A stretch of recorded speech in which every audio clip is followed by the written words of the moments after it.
What you call Hello, everyone. Go ahead.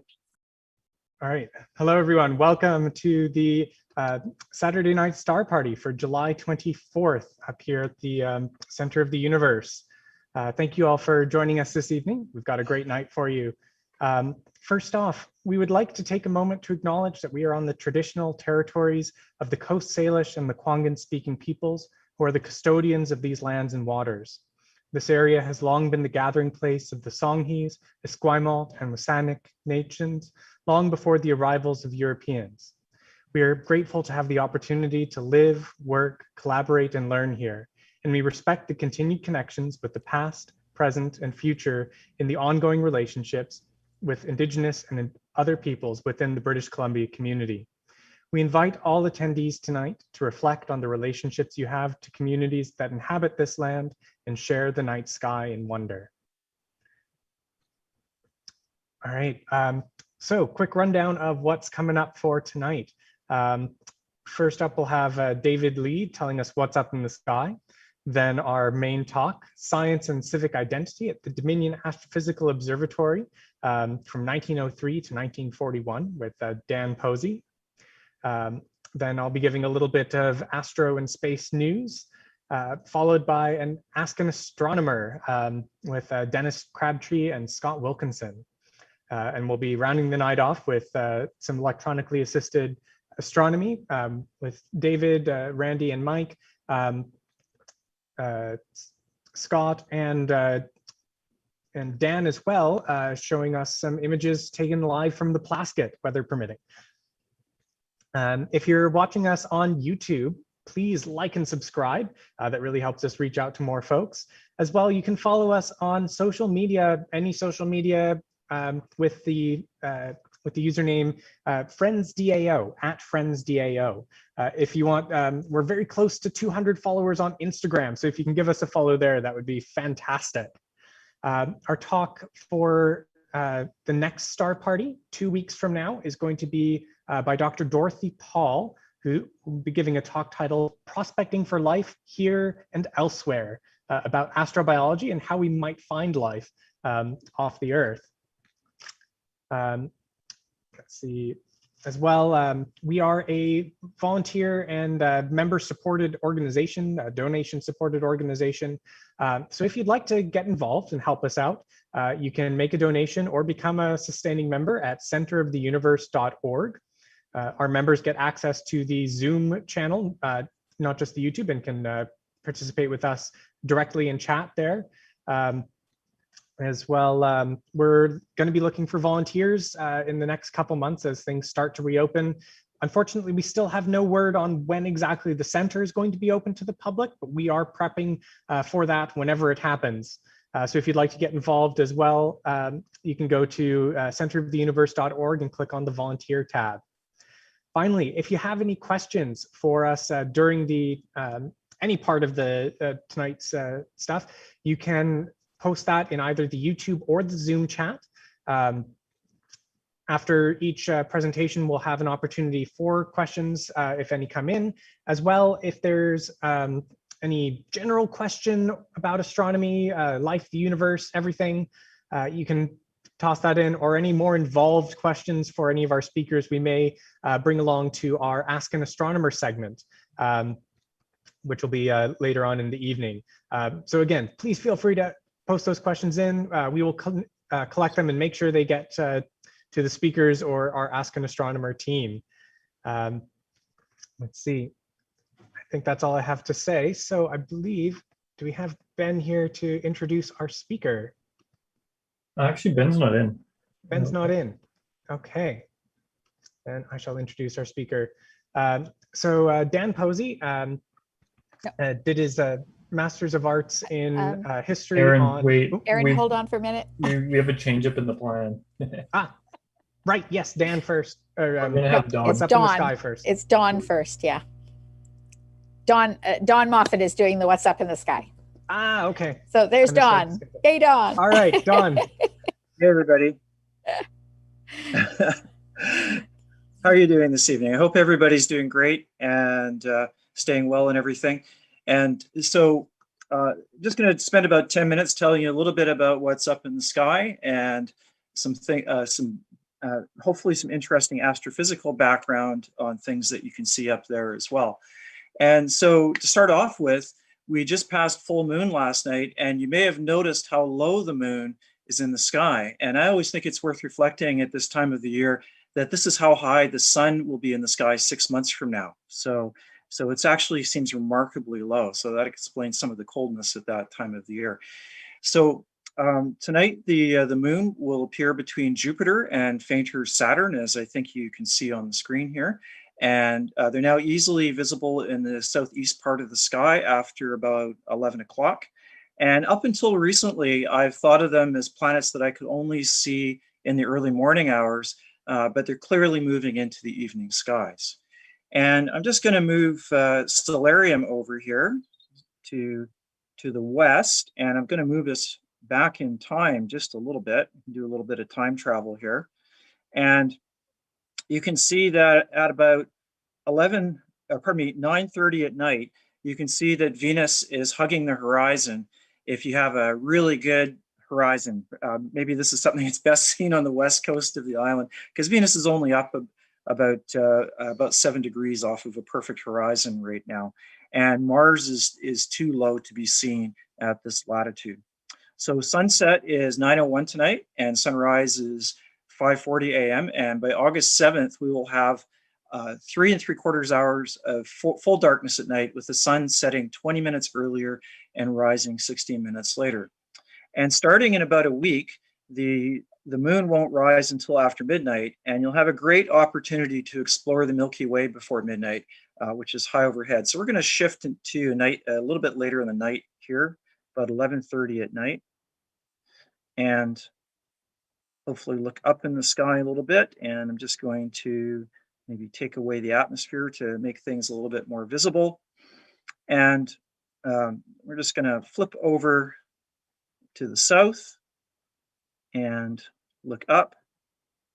And there we can see the section of Milky Way that'll be overhead. So the summer for me wouldn't be complete unless I picked one evening to scan the star clouds of Cygnus, which is this area. And I'm just going to put the constellation lines on here so that we can see this a little bit better. So there's Cygnus. And I'm just going to take the names away so it's not too cluttered. So what I love doing is just lying on my back with a pair of binoculars and scanning these star clouds. And the first thing to look for to identify this area is the summer triangle. And so that's Altair down here, and Vega and Deneb.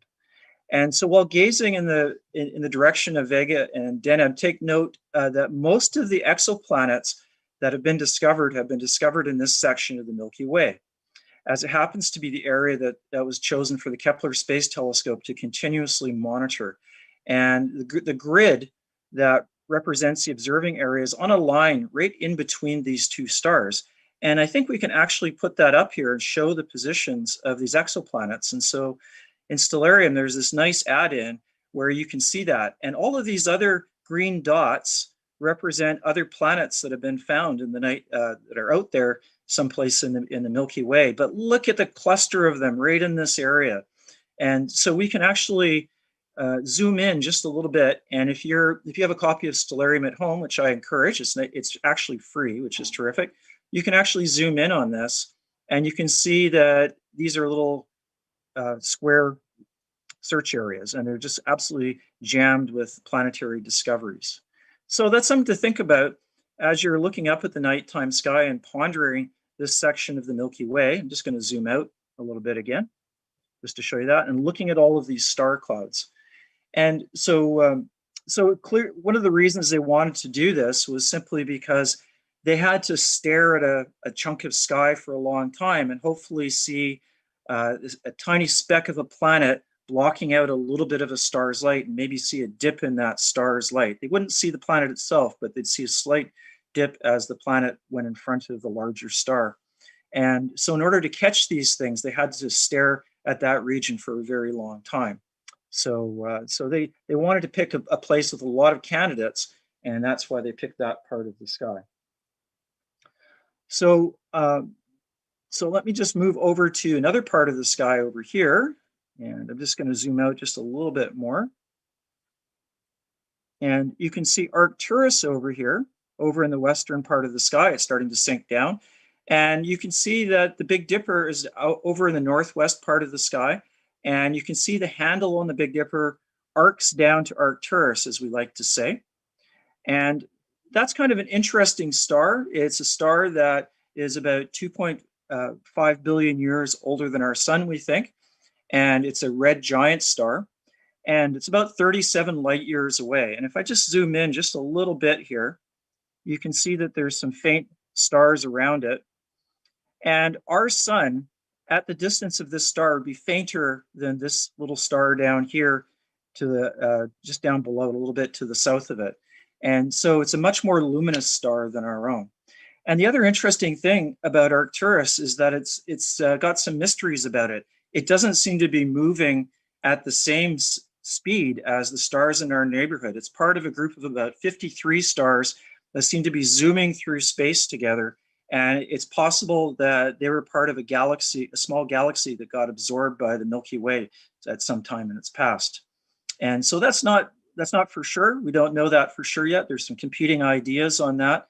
It's also thought that Arcturus might be a binary star, and it's also thought that it might have a planet going around it. So I think this is a great reminder that when we look up at the nighttime sky, even with some of the brightest stars that we can see, that there's lots of mysteries left to be found about them. So that's about all I have to say right now. And as you can see on my screen here, there's a line of dots moving past, and that's because tonight you'll probably see Starlink satellites drifting past in the nighttime sky, thanks to Elon Musk, whether you like them or not. So have a look for a line of Starlink satellites going by between about 10 and 11 tonight. So that's it for me tonight. Thanks, and happy observing, everybody. Thanks very much, Don. All right. Apologize for the mix-up. There were many names starting with D in the agenda that I didn't copy over correctly into my copy. It's okay. All right. Now I'll introduce our speaker for the night, Dan Posey. Dan did his MA in history with his thesis on the history of the Plasket telescope. He's also an acclaimed astrophotographer and a trained operator of the telescope. He's been an active volunteer for both the Royal Astronomical Society of Canada and the Friends of the DAO. And he's often behind the scenes in the control room during our public observing nights, making those beautiful images I talk about possible. So without further ado, let's get Dan on here.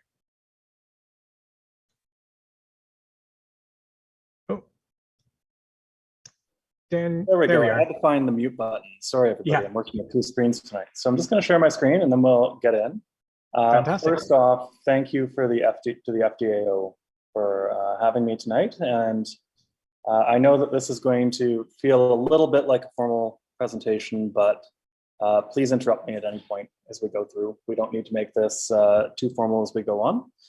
And as you can tell from the title screen, tonight we're going to be talking about this grouping of science, civic identity, and tourism, and how that all clashed together at the mostly the first half of the 20th century, and what that might mean for us going forward today. So the observatory itself was announced with fanfare during a period that was, suffice to say, tumultuous for the economy of British Columbia and for the residents. And so residents in Victoria were excited to hear that their city had been selected to host what was hoped to be the world's largest telescope.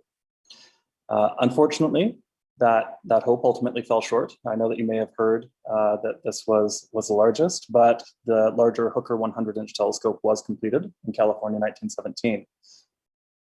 Due to some mechanical issues, though, the Victoria telescope was the largest operating one for about 6 months. And I like to get that out of the way at the start because it's often such an important part of the discussion around what this telescope meant. And what I want to show tonight is that it meant so much more than just being a size or being a tick box of being the first telescope to have the biggest mirror or anything like that. And so it went on to a very storied career that continues today. And that's what we'll be diving into tonight.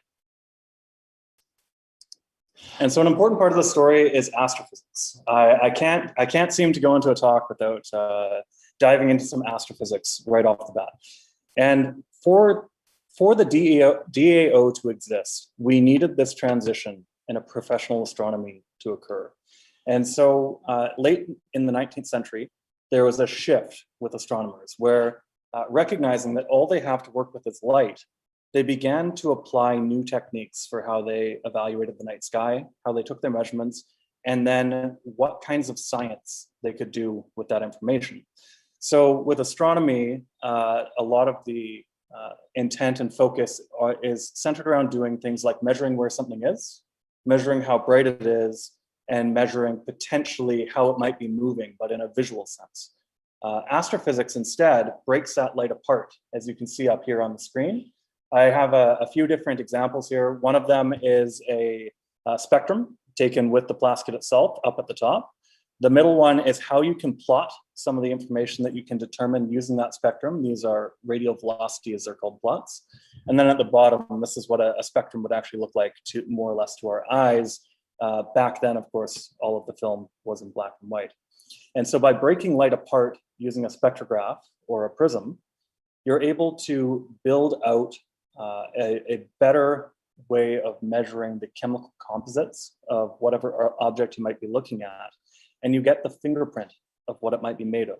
And so by weaving that in to the study of the night sky, astronomers for the first time had a chance to understand not only what something might be doing visually, but also what it might be made of. It was almost like discovering a new sense because, again, as I mentioned, this is a very tough science where you can't just go out there, take a sample and bring it back, although we are starting to do that now with some of the nearer bodies to us. So it was really revolutionary for the time. And where the DAO and where this institution comes into it is that while exciting, astrophysics also has this habit of being really demanding. Because when you take that light and you split it apart into these different wavelengths, all of this area that you're spreading that light out across means that you need bigger and bigger instrumentation to be able to really take advantage of it. And so Canada provides a key example of the transition from astronomy to astrophysics, and it all took place within about 20 years. So that's a lot of what we're going to get into tonight. The other big piece to dive in on is this breakdown between refractors and reflecting telescopes. So in the late 19th century, it was in vogue to build a great refractor. They were considered to be the most illustrious instrument that you could construct. They were incredibly expensive. And while they were nice to look at and sometimes to look through, they didn't have a lot of the tools that a reflector could offer if you put it in the right place. So as I mentioned, the refractors were quite expensive. This created a barrier for building them because you needed quite a bit of funding to be able to produce an observatory. There was a challenge of the quality of the glass because you actually have to look through the glass in them, whereas with a mirror, you put a reflective surface on top of the mirror, and then you're able to just bounce light off of your big glass reflector. And then finally, there was this engineering challenge of taking all of these lenses that you might have created for a refractor, and now you have to stick them up at the end of a tube and swing it around in your observatory. And what they found out really quickly when they were doing all of this was that the largest refractor you could build was about 40 inches in size. And that was the Yerkes refractor that was built in, I think it was finished in 1892 or 1893. And so the difference between, as I mentioned, a refractor and a reflector is that with a refractor, you're looking through a lens. It's like your binoculars. It's like the way your eye works. With a reflector, you don't look through it. You use it instead to bounce light around. And so you'll collect light on a big surface, just like this one that you can see here in the picture, and then it will be bounced to another focus point. And as you can tell, this is a very large mirror. It's much larger than 40 inches. And that was the big benefit of reflectors. They only had one or sometimes two surfaces that you had to shape. And because all of the weight of that big mirror sat at the bottom of the tube, you could build them much larger, much cheaper than building any kind of refractor. And so it was this realization that really opened up the floodgates for astrophysics to take off at the start of the 20th century. And in Canada, the man who recognized that opportunity was John Stanley Plasket. I could go on for far too long about JS, but thinking about him in simple terms, his life had an interesting story. He was born on an Ontario farm. He lived his early career as an engineer and a mechanician. And then it was only in his 30s that he transitioned over to completing a physics degree with honors at the University of Toronto, and then joining the staff at the Ottawa Dominion Observatory. So he wasn't on the same kind of path that many of his contemporaries were, where astronomy and astrophysics was their first passion right out of the gates. And instead, he joined up late. But I think that this unique combination of engineering, mechanical understanding, and then physics as a complement to his understanding of astronomy is what fed into both the Dominion Observatory in Ottawa and then the Dominion Astrophysical Observatory here in Victoria being so successful. And so we get to the Dominion Observatory in Ottawa. So Canada was trying to build out science programs in this period. And during those early years, we put our funding towards what was really a rearward looking telescope. It was a 15-inch refractor, and it was more of a 19th century instrument than it was a 20th century one. I think that it's safe to say that while the Dominion Observatory is the reason why Canadian astrophysics took off, and it can't ever be discounted, in some ways it was also as rearward looking, or looking in the hindsight, as the Dominion Astrophysical Observatory here in Victoria was forward looking. And so looking at this telescope, as I mentioned, it was a 15-inch refractor, which was respectable, but not overly large. And it had a very small, fairly inexperienced staff, where their two main duties were tied to the geodetic survey at the time and timekeeping. Because the NRC, if nobody is aware of this in the audience, is still the official timekeeper for Canada. And it was this telescope that originally kept that time. So during those early years, Canada was invited to participate in an International Astronomical Union Committee on binary stars. And this became the specialty of the staff working there. And unfortunately, they quickly reached the limits of what was available with their instrumentation.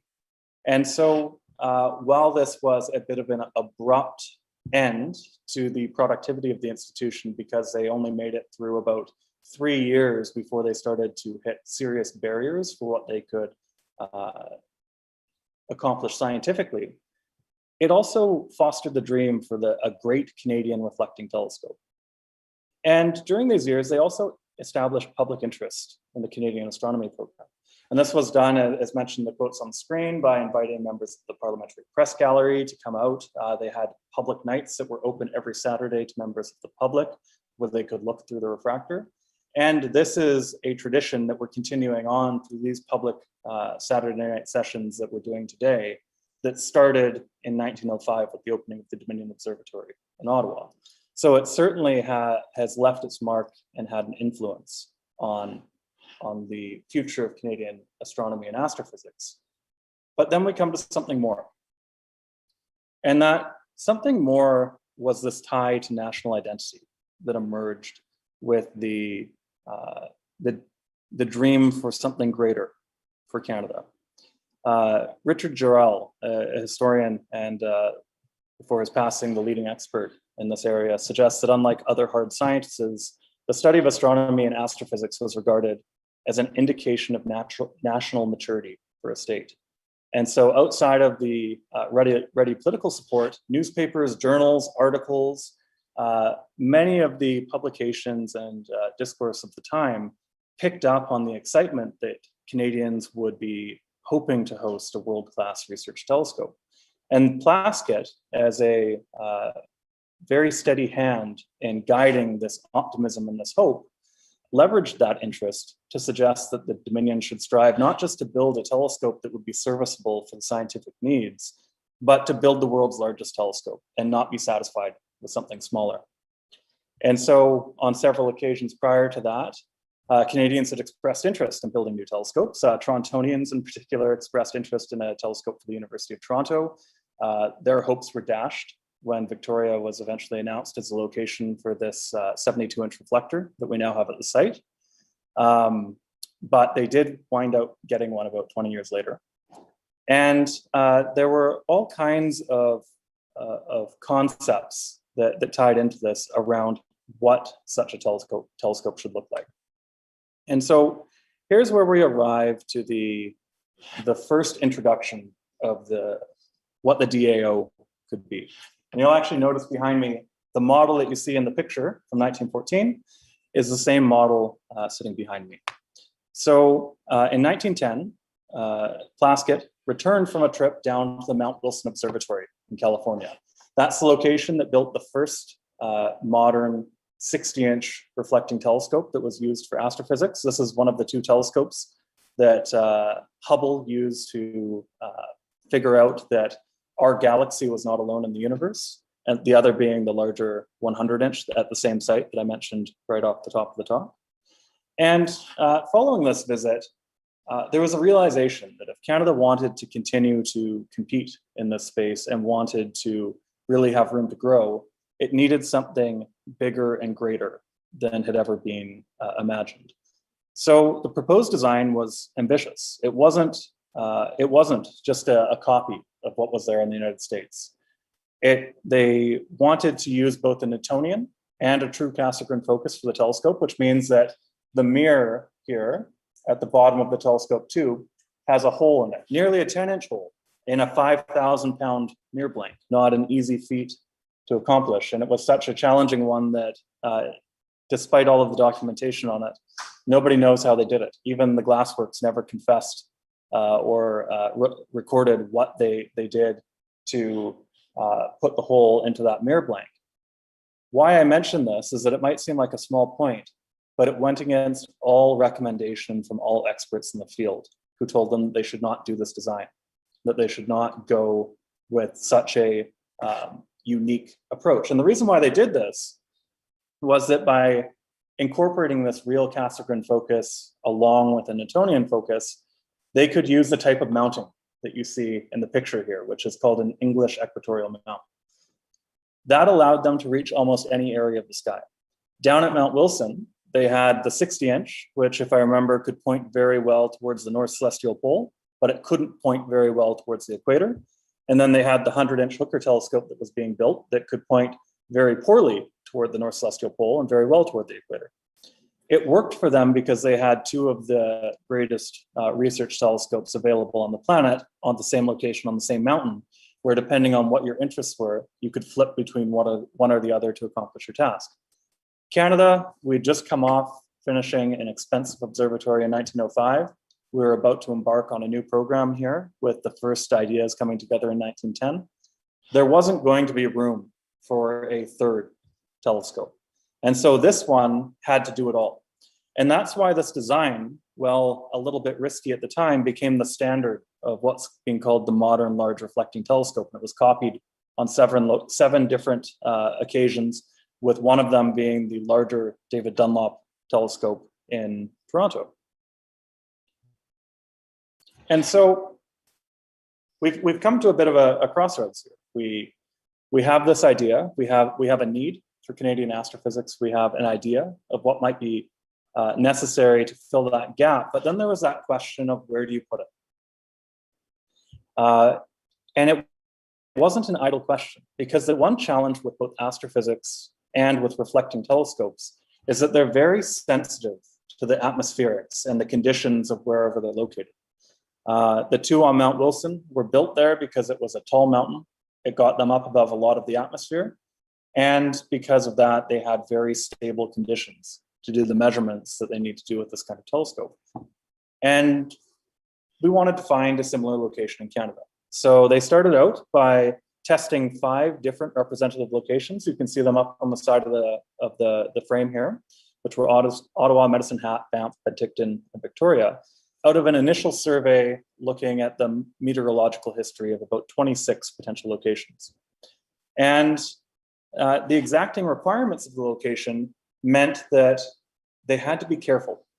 It didn't matter that the most advantageous site to locate this telescope was certainly Ottawa. Victoria was an afterthought. If they built it in Ottawa, they would already have an institution and a facility established. They would be locating the telescope with the center and the heart of government, or at least as they saw it at the time. And while we certainly wouldn't like to think so, I think that for the perspectives of those at the federal level, Victoria was somewhat of a far-flung outpost on the edge of the Dominion. But on his first visit to Ottawa, William Harper, one of the key astronomers who later became the assistant director and then the director here in Victoria, remarked that star disks down to the theoretical 1 arcsecond diameter were observed, and it seemed like steel engravings, so steady and beautiful was the diffraction pattern. They came twice, once on the way out of their survey and once on the way back, with a return visit in the winter. And each time what they found was that there was no replacement for the conditions that Victoria offered. Having almost nothing to disturb the atmosphere, although now we know about the jet stream, so that's not fully true. Almost nothing to disturb the atmosphere coming in off the Pacific, and having a very low shift between daytime and nighttime temperature meant that more work could be done in Victoria, despite a slightly smaller number of clear nights than any of the other sites. And people were excited by the opportunity. Very quickly, the colonists boasted that within a short time, Victoria will be one of the most important scientific centers in the world. I don't know whether we ever quite lived up to the lofty goals of that quote, but certainly the enduring presence of the DAO in the city, the growth of supporting institutions like UVic, that now has its own very sophisticated astrophysics and astronomy program, and the fact that Hertzberg Astrophysics and Astronomy is still the headquarters for much of Canadian astrophysics to this day, located on this hill, we did somewhat live up to that hope and expectation. And certainly for the early 20th century, Victoria was the lifeblood of institutional astronomy and astrophysics in Canada. So in 1914, the federal government formally approved Victoria as the location for the proposed 72-inch reflector. It was intended, as I mentioned, to be the largest in the world, and that was a big part in where the urgency of this project comes in, because you might be guessing, looking at 1914, that there might be something on the horizon that would prove to be a distraction. And on May 13th, 1914, the colonists remarked that nothing could add more to the attractiveness of the city than the silver dome that they were hoping to see. So they came up the hill to take a look at the site. Premier Richard McBride in the province of BC welcomed the opportunities by the new unprecedented instrument, and they provided financing to support the purchase of Little Saanich Mountain, or Observatory Hill as it was later renamed. And they supported this road for the new facility. Once the road to the institution was complete, the Victoria and Island Development Association arranged for an outing. And I believe that you're seeing the picture from that outing right there, including British Columbia's Minister of Public Works, Thomas Taylor.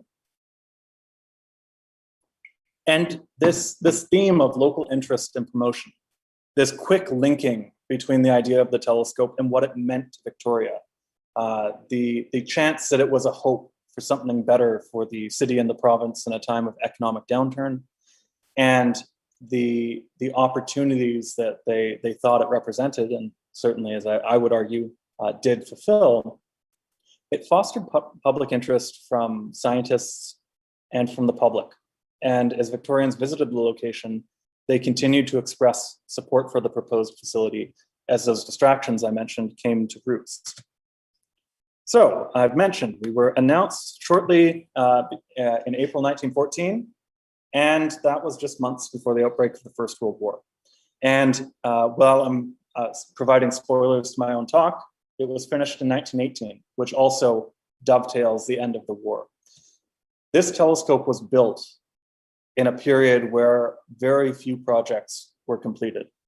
And despite the outbreak of the war, and despite the concerns in 1915 that Prime Minister Borden would suspend the project, there were lobbying efforts by the Minister of the Interior, which was Roche, and then the Premier, McBride, to provide an opportunity for construction to continue. And continue it did. As I mentioned, despite all the odds, this was really a telescope that in many ways shouldn't have been built. And it's hard to say whether or not the political will and support would have been there had it all been delayed past 1918. But this race, the hope that it was going to be the world's largest, doubtless spurred on the efforts of the government, because that other telescope that I mentioned, the Hooker 100-inch, started in 1909, before this one was a glimmer in anybody's eyes. So there was a hard time limit on when this telescope needed to be done to beat it. And that time limit was the target of 1916. So looking at that, Chief Astronomer William King remarked that the decision of our government to purchase a 6-foot telescope rather than the alternative 5-foot one, which would have cost them $20,000 less, a tidy sum at the time, was doubtless due in some degree to the consideration which was set forth in the representations made to them. 6-foot telescope would be the largest in the world. There's danger of being forestalled in this respect if the installation of the telescope is delayed beyond the year 1915. 1915 proved optimistic. King passed away, sadly enough, in 1916, prior to the telescope's completion. And then, while the building and mechanical parts stood ready, waiting for the mirror, by the fall of 1916, everything ready to go but that heart of the telescope, the optics, delays in figuring the mirror ground process to a halt. And there was growing anticipation from national and international scientific communities for the promise of what this new generation of telescopes might offer when it was complete. But it's again, all lost a bit in this period. So there was a narrow miss. And this is perhaps the most jarring moment in the period of highest risk for whether or not there would be a telescope in Victoria. The mirror blank was cast by Saint-Gobain's Glassworks. It was a French company, and I believe the Glassworks was based out of Belgium. And it was shipped from Antwerp just 3 days before the conflict broke out for the First World War. Saint-Gobain's was then destroyed a few weeks later after the outbreak of the war. And this was important because it was the only glassworks on the planet that could fabricate a mirror blank like the one that you see off to the right of your screen. So this is an unpolished, unfigured mirror blank that would become our telescope here in Victoria. This narrow miss was that heart-stopping moment in the entire process. Had the mirror been lost, there probably would not be an observatory here in Victoria, and there likely would not have been one constructed, given that it took almost a decade for a successor to Saint-Gobain to be able to produce a suitable mirror blank. And that was for the David Dunlop Observatory in Toronto, which was the same size as this. And that was done by, I think, Corning. So it took quite a bit of time for glassworks in the United States to make a suitable attempt.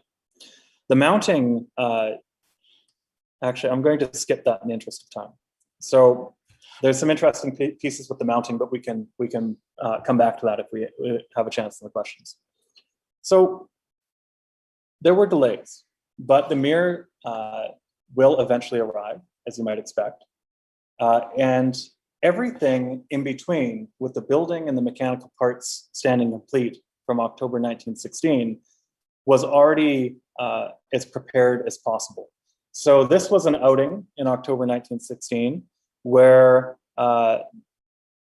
members of the Royal Astronomical Society of Canada, Victoria Centre, which again, I'm also a member, as are many on the call, 100 members came up to visit the yet-to-be finalized observatory. It was dubbed a marvel of modern engineering by the colonists, and it quickly developed into a tourism destination even before it was complete, with thousands making the journey to see the mechanical parts of the telescope before its official opening in June 1918. Herbert Cuthbert and the Victorian Island Development Association promoted opportunities offered by the institution and promoted it along with Victoria's other attractions in their literature. So even before the observatory was scientifically active, it was already drawing a crowd. It was already a notable element of public interest. And the staff here weren't idle. They did everything that they could to be prepared, which is why once the Mir did arrive, it took them, I think, all of a week between the Mir landing on site and them taking the first data with the telescope, because everything had been done down to simulating the weight of the Mir and the Mir cell with 5,000 pounds of lead, because of course we did. So the opening. It opened to the public officially June 9th, 1918. I believe that if I'm not mistaken, first light was on May 6th, 1918, as I mentioned, just over a week after the Mir arrived. And it offered a reprieve from the continued turmoil of the First World War. So the opening was attended by Victoria's political elite, including John Oliver, the new premier, the Lieutenant Governor, Frank Stillman Barnard, several members of cabinet, and the who's who of Victoria's society. But that was just one angle of what the opening of the observatory meant to public life in Victoria. And looking past the so-called luminaries of the time, just like the Dominion Observatory, the institution was open to the public every Saturday night. It was a stop on motor tours. The grounds were open to the public daily. And upon its completion, both J.S. Plasket and R.K. Young, another one of our staff astronomers who came here to Victoria, immediately began observations with what was then the largest operational telescope in the world. The telescope was visited widely through the 1920s, hosting tourists, visiting scientists, and contributing to incredible astrophysical discoveries. And despite being eclipsed by that larger telescope, it remained the largest telescope that an ordinary visitor could look through. So due to the extensive engagement efforts, public interest in the telescope steadily increased through the 1920s. And people came for their opportunity to not only see this, as I mentioned, marvel of modern engineering, but to have a chance to actually wait in a line and then get up on a ladder and look through an instrument that would have otherwise had sites that would be reserved to maybe the pages of a textbook or a lecture, a lantern slide in a lecture if you were lucky. But we've talked a lot about the construction, we've talked a lot about what the telescope meant to those around it, but there was something else going on, and that was the excellence of the work done by the staff here in Victoria. So the DAO opened in 1918 with a skeleton crew of only J.S. Plasket and R.K. Young. They were soon joined by William Harper and then Plasket's son Harry in 1919. But despite being understaffed by a year, they were able to, both Plasket and Young were able to take the steps to make the mechanical adjustments that always seem to follow setting up a new telescope and start on the first extensive binary star observation program, which was a specialty of the Canadian astronomers. So in coordination with Mount Wilson, they began an ambitious 800-star multi-year observing run. And using the efficient new telescope, one of those benefits of the design that I mentioned was that it was faster than any other instrumentation in the world for being able to go from target to target to target. They could expose a plate that in this telescope took, say, 5 minutes. You would have required over an hour in Ottawa to expose the same plate to the same depth. And they could be onto their new target and exposing a new plate within 2 minutes. It got to the point, and I hope I'm not stealing my own comments later on, but it got to the point where they started to run competitions about this. And I think it was 79 plates or something like that was the highest number ever exposed in one night by one astronomer. And they competed with each other to see who could observe the longest nights and who could expose the most different photographic plates in a night. There was nothing else in the world that was nearly so efficient at doing it. And because of that, what seems like an incredibly demanding 800-star program with 1,800 plates could be done by just 2 astronomers within a reasonable period. And it prompted some early results for the institution. So I believe that this one was by 1921. They already had done not only the collection of the data, but their analysis, which was painstaking. It takes about 3 to 4 hours in some cases to do the measurements required to get something out of a plate. And so on the nights, they would do their work at the telescope, and then in the days, they would work at a plate solving machine as they took their measurements painstakingly off the plates. I think that the shortest you could do would be about 20 minutes. And so Harry Plasket returned from the Great War in 1919, reaching the observatory in August. He then immediately participated in the same binary star observing program, but over the following years made several exciting contributions to stellar spectroscopy. While he eventually left the staff in 1928 for a Harvard position, and then was later appointed as a civilian professor of astronomy at Oxford, which I believe was the same seat that Stephen Hawking had, he left a mark on the institution. And by 1921, when we still had that original staff of 4, including Harry Plasket, they had produced over 5,500 spectra in the first 3 years or 2.5 years of activity. And within that, they had discovered 140 spectroscopic binaries and calculated 594 out of their 800 stars for that program. I'll get back to this toward the end of the talk, but it goes to say that there was no other institution, particularly not such a small one, that was doing the pace of work and research. And in some ways, one of the great benefits of the Canadian Astronomy Astrophysics team was a specialization in binary stars and radial velocities. But it was because of this that they really didn't miss an opportunity when it came up. And so what we've talked about so far has been this very hard, rigid science. And it doesn't really touch on the main tone of the talk, but it's about to. So the discovery of Plasket star in 1921 marked a rare moment where public interest nearly matched the DAO astronomers' fascination with binary stars. The flurry of publications and widespread press conference marked the arrival of DAO science for the international community, and it produced an enduring reputation of excellence. Taking over 40 spectra, Plasket estimated that the pair of binary stars were at least 139 times as massive as the sun, and about 27,000 times as bright. Yet they completed a compact Venus-sized orbit in just 14.5 days. So suffice to say, both of these were the largest things ever discovered, the brightest things ever discovered, and they were whipping around each other like two tightly held beach volleyballs every 14 days, despite being of the size that would make our sun look like an afterthought in the night sky. I think that earlier in the presentation, Don mentioned Arcturus, and I can't remember the actual mass of Arcturus, but I'd be surprised if it was more than 5 solar masses. These were 79 and 67, I think, if I remember correctly. And just one second. There we go. So the public reaction to this was immense. At one point, it was called the outstanding discovery of the century, which is a bold call to make in 1922. But the discovery was covered in several prominent newspapers, including the New York Times, the Washington Post, the Globe, the Ottawa Evening Journal, and others, reinforcing the promise of the new Victoria telescope in the public eye and capturing the imaginations of thousands of Canadians and Americans. The discovery of Plasket star also underscored the capacity of astrophysics to reveal those previously unknown details about the night sky. Visually, the star is about as unremarkable an object as could be seen. If you were to go out to the darkest site that you could find on the island and find Plasket star, it's in the winter sky, and take a look at it with your naked eyes, it would be the least remarkable thing that you could see. It would be right on the edge of human vision. It would be outshone by everything else. Anything else competing for your attention would be likely to get it.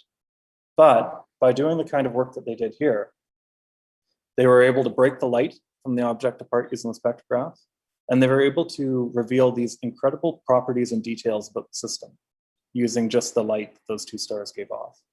And it represented one of the few times that public interest in the stars matched, as I mentioned, the DAO astronomers. And so why I've come back to that is that there's a great anecdote by one of the summer students who was up here, which was that as with anybody who's a bit too enthusiastic about the topics that they're passionate about, and I'll leave it to you to judge how much I fall into this.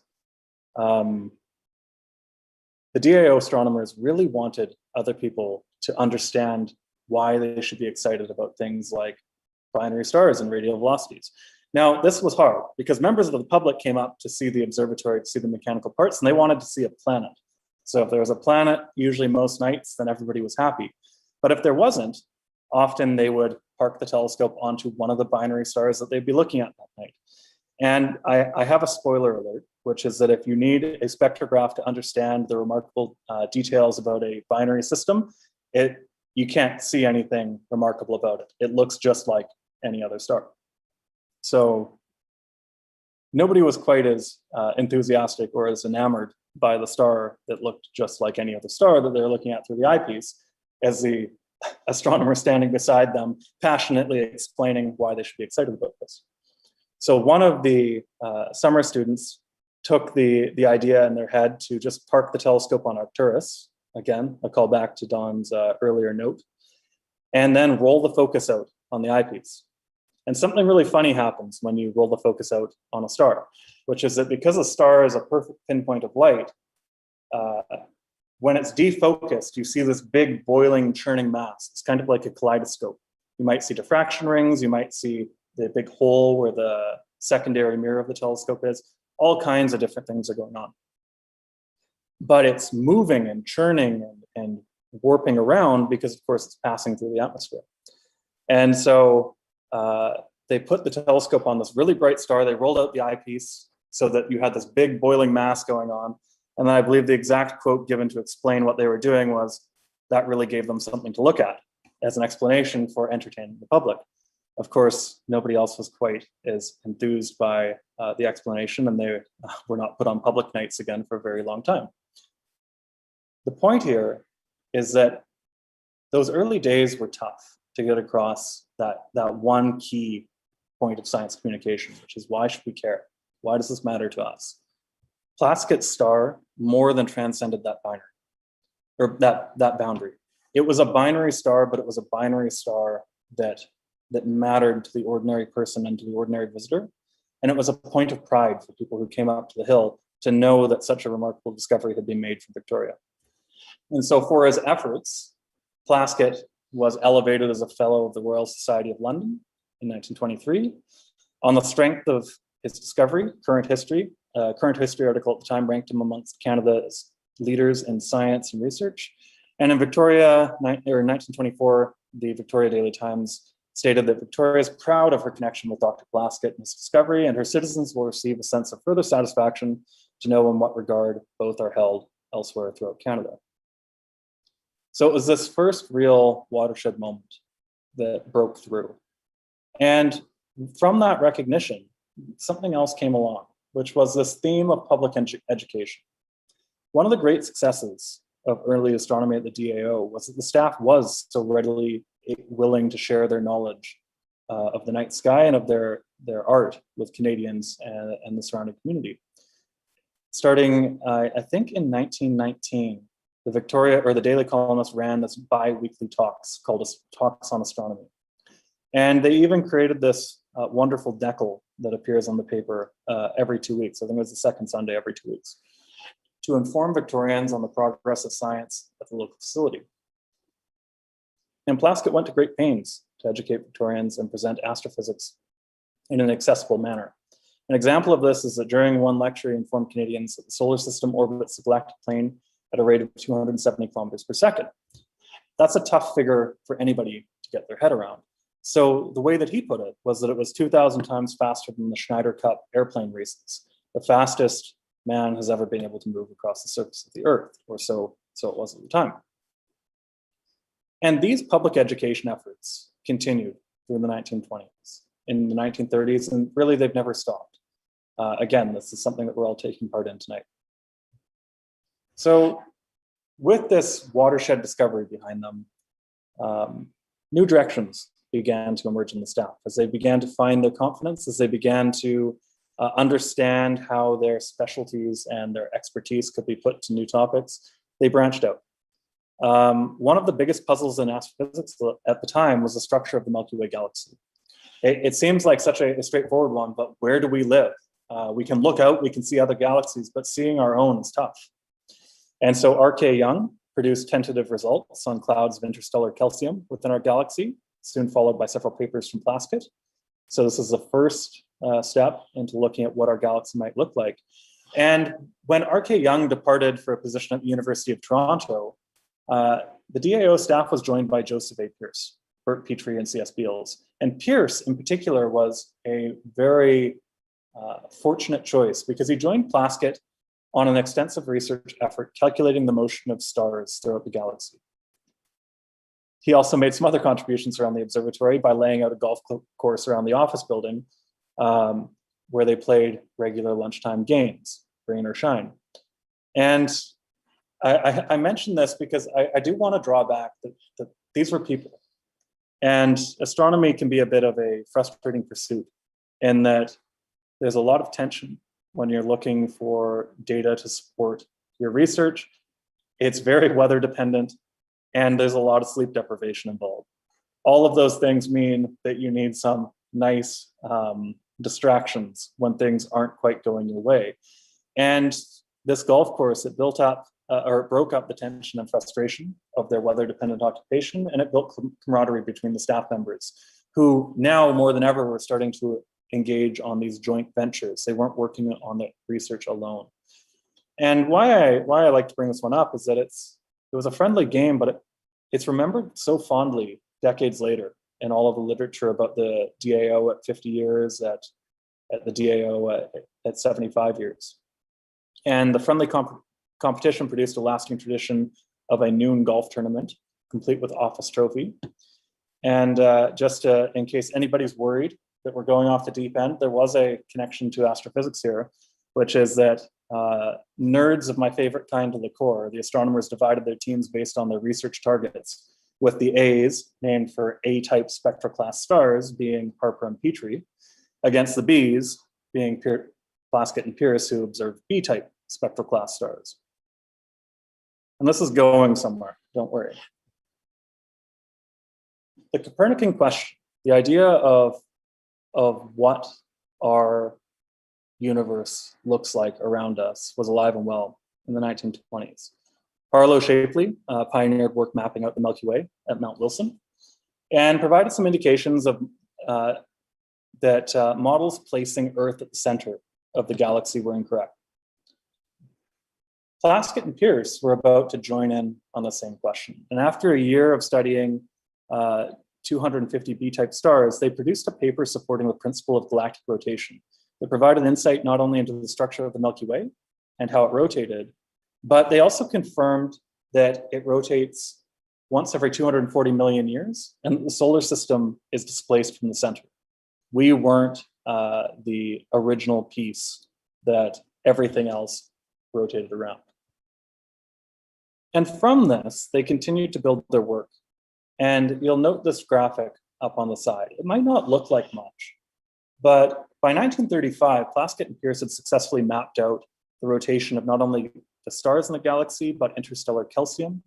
And they provided evidence that both stars and gas orbit the galaxy as part of a system rather than independent components.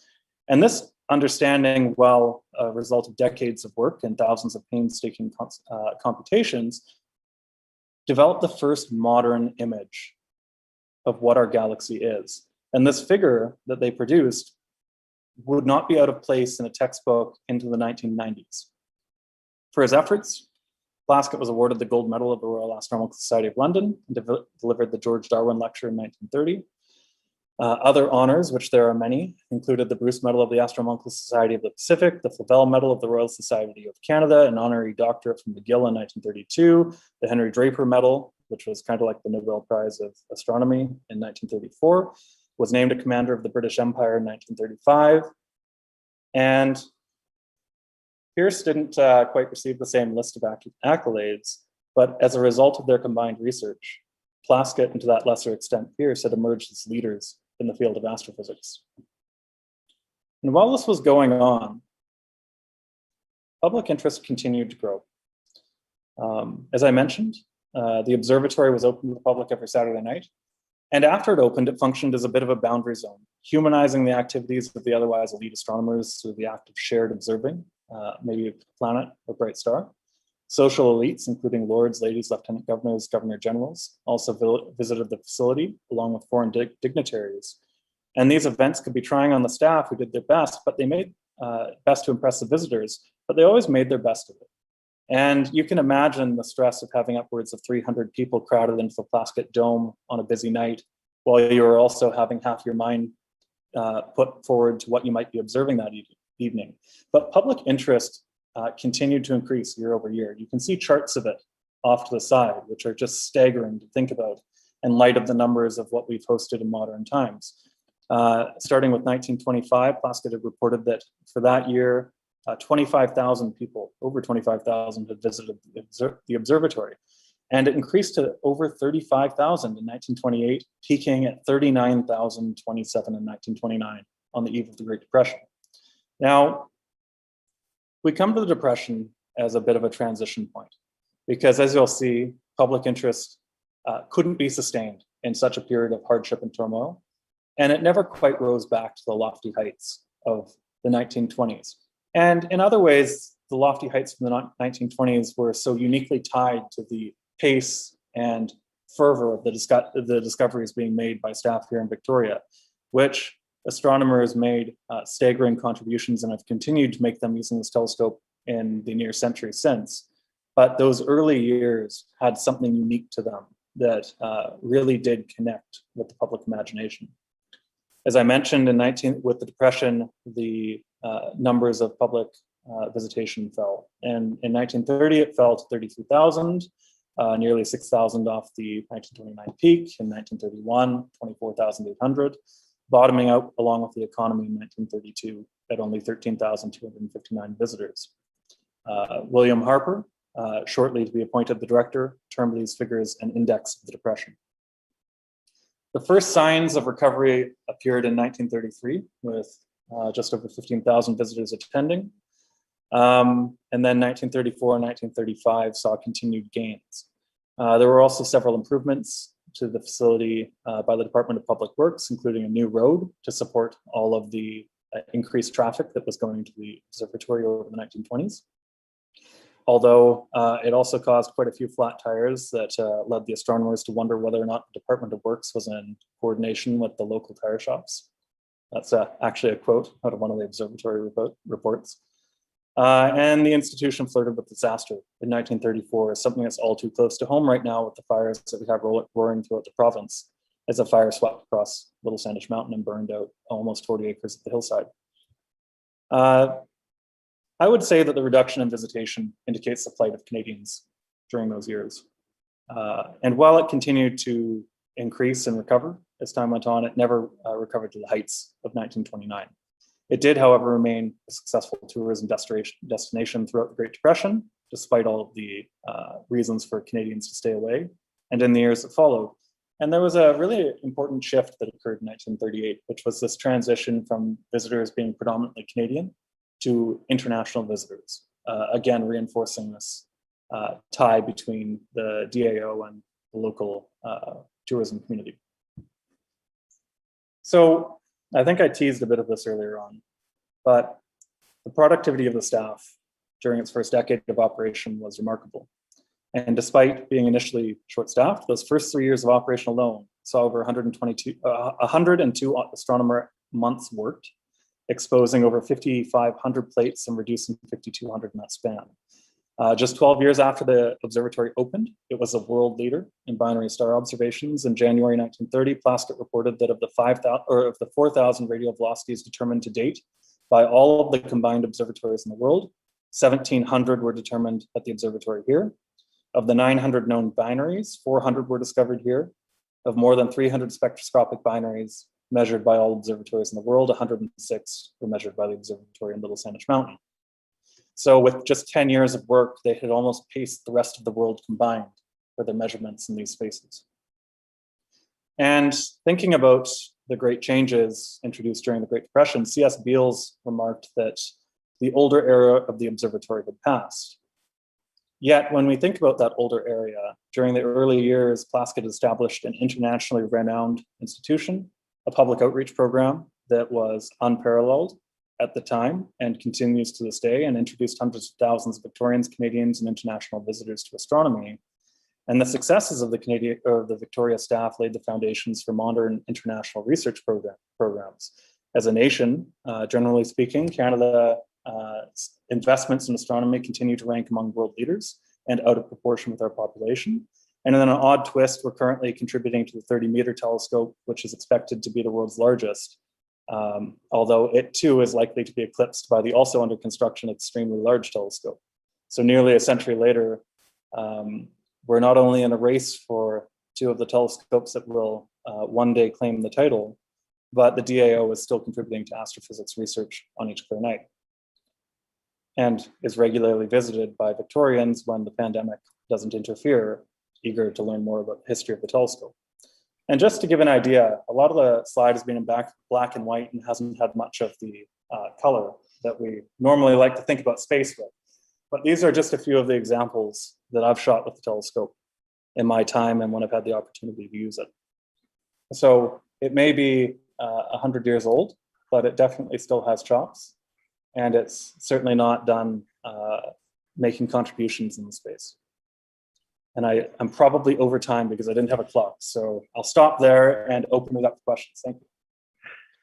Fantastic. Thanks, Dan. Yeah, I've been looking forward to actually attending one of your talks for quite a while. Usually I'm off doing planetarium shows or something else. So I learned a whole bunch during this one. I wasn't aware that the hole in the center of the mirror was such a huge challenge. I'll start off with a question on that one. You mentioned that the Plasket design was replicated later on. Was the hole in the mirror also replicated? And it was. So the leading theory on the hole in the mirror was that they poured it. And the reason why you had to have an issue with the hole was that you couldn't pour around something. If you did, it would destabilize the entire glass pour, and you would wind up with a mirror that would shatter as soon as you tried to put a figure into it.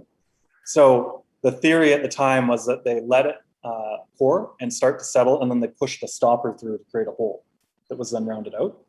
And yeah, that was replicated at all of the other locations after the fact, because it was just so useful to have the spectrograph hanging off the bottom of the telescope.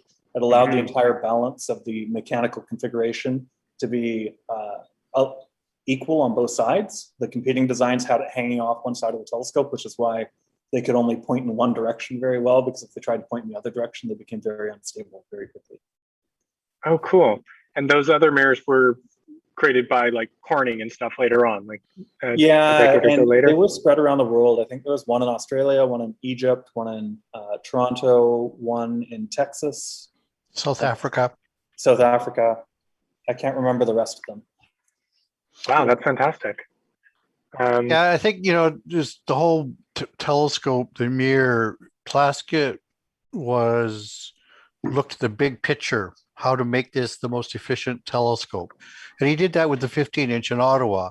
He improved it mechanically, optically, so that it was doing work that other larger telescopes in the US were doing. He had a real drive and the ability to really make an efficient telescope. And that's why, as Dan pointed out, it could point to stars, get a spectrum, go to the next star really quickly. And that was his goal. He wanted an efficient machine. Mm-hmm.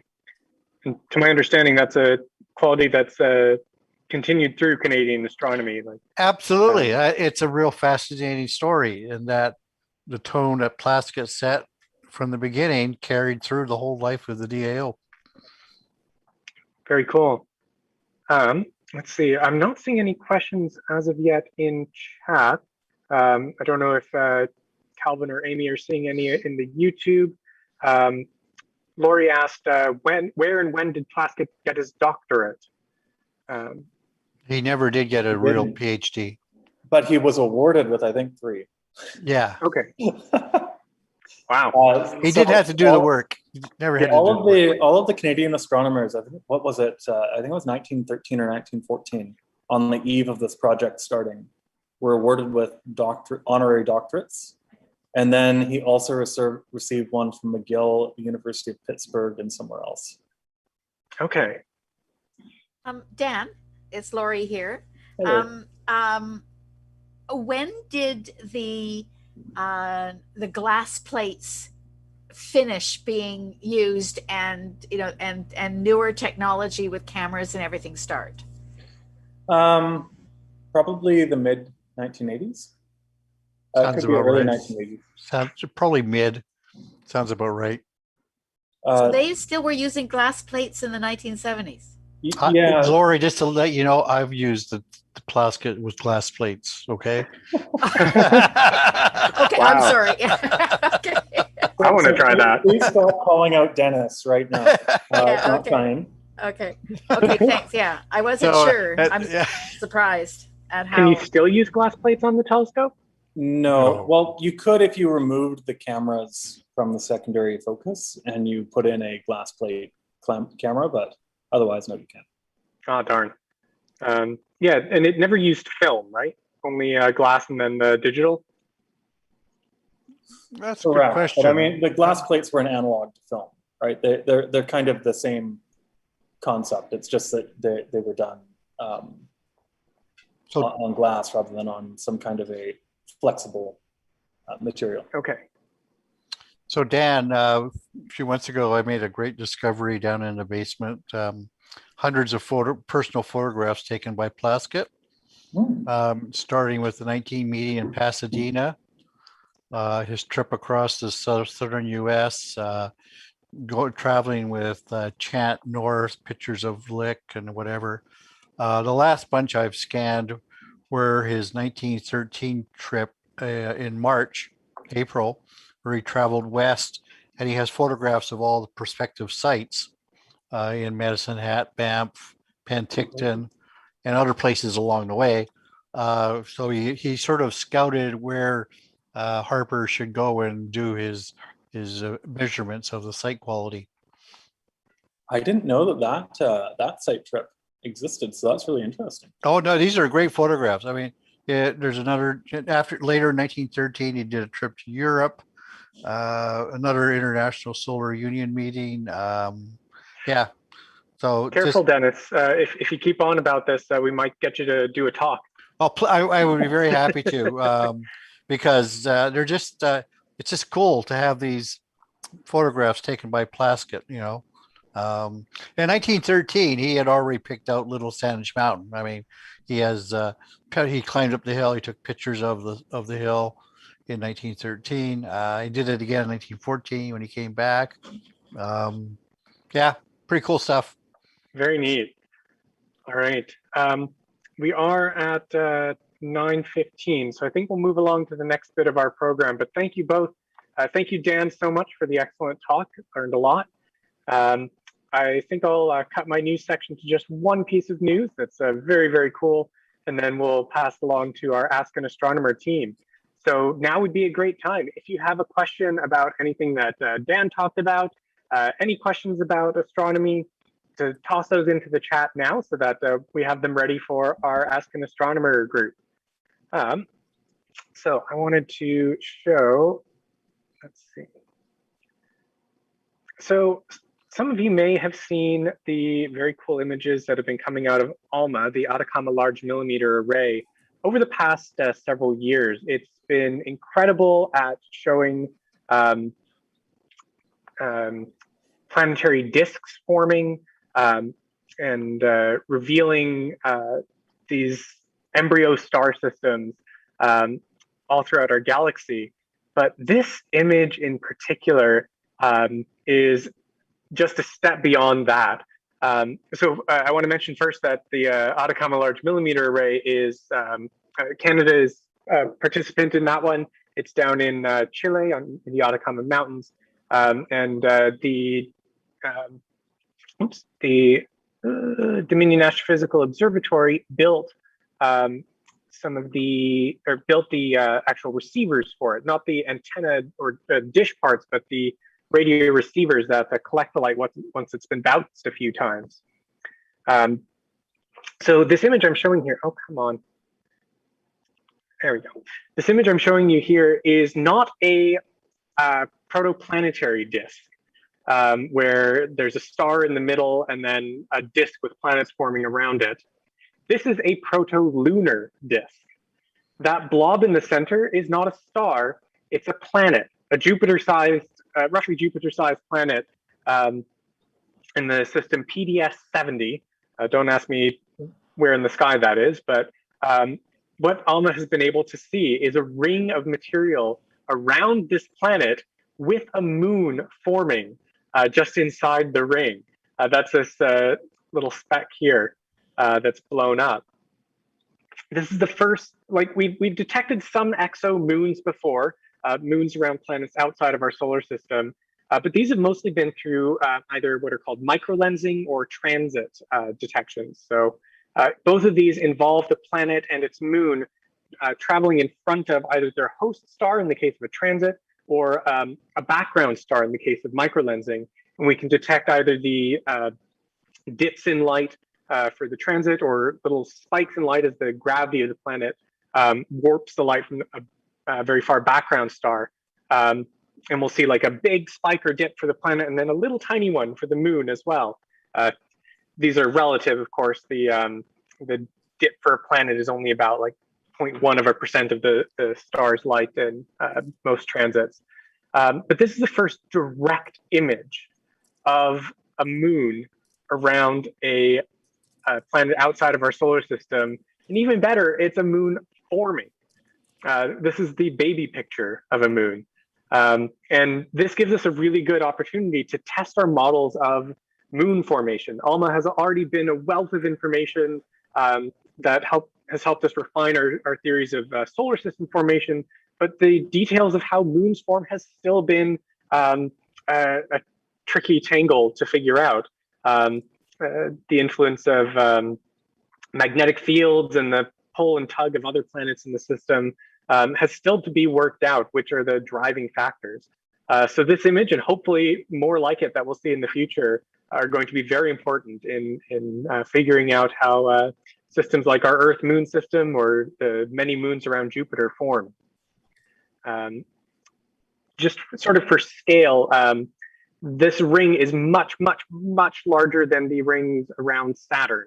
The blob in the center here, Saturn and its rings would probably fit comfortably inside of that. So we're seeing a sort of a fairly extended system as planetary systems go. But yeah, very, very cool piece of science coming out of ALMA. And let's see. Okay, do we have our Ask an Astronomer team ready? I believe we've got Dennis Crabtree, who's already with us, and Scott Wilkinson. Excellent. And I will pass hosting over to Amy Archer, who's been watching the YouTube chat and collecting some questions for us. Over to you, Amy. They should rename this Stump the Astronomer. Let's hope not. Oh boy. Well, thank you. So I will introduce you guys. So for tonight, we have Dennis Crabtree, who is the former director of the observatory here. He's also worked at the CFHT telescope and the Gemini Observatory, as well as the Space Telescope Science Institute.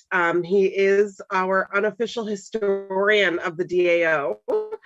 I feel like along with Dan. And he is currently working on going through some of the older photos that haven't necessarily been kind of curated yet.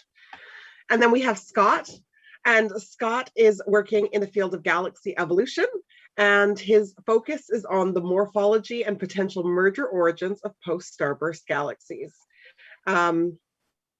Welcome, and thank you. Thank you. And first question, and I'm not sure actually who would take this one. Scott.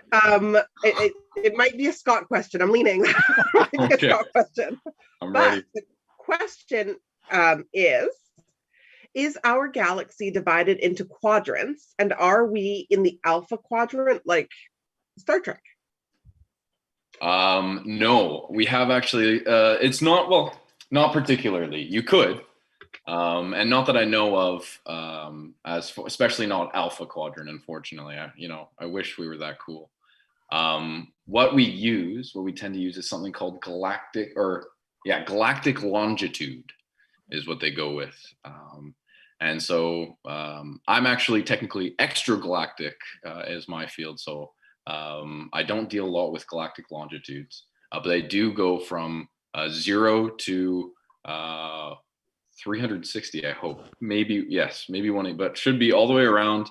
And it's centered on Earth, actually, for convenience of measurement. And that's tends for Milky Way location services, we tend to use galactic longitude. It goes from 0 to 360, so naturally you could split it into quadrants if you so choose. And a name is a name. So if you'd like to name 0 to 90 as a quadrant, you go nuts. Alpha quadrant it is. Probably not too useful until we start traveling out there. And that's true. Yeah. Awesome. Great question, Sherry. Next question. I think I'm going to throw this one at Dennis. Okay, sorry. And actually, maybe this is one that Dan needs to poke back into, but Dan had mentioned that Little Saanich Mountain was purchased. Whom was it purchased from? I'm not sure we know, but it was already subdivided into lots. So the BC Electric Interurban Railway ran by by Little Saanich Mountain, and so it was a hot spot for building houses because it was on this transportation line, and it would provide great views and things. So I'm not sure who owned it.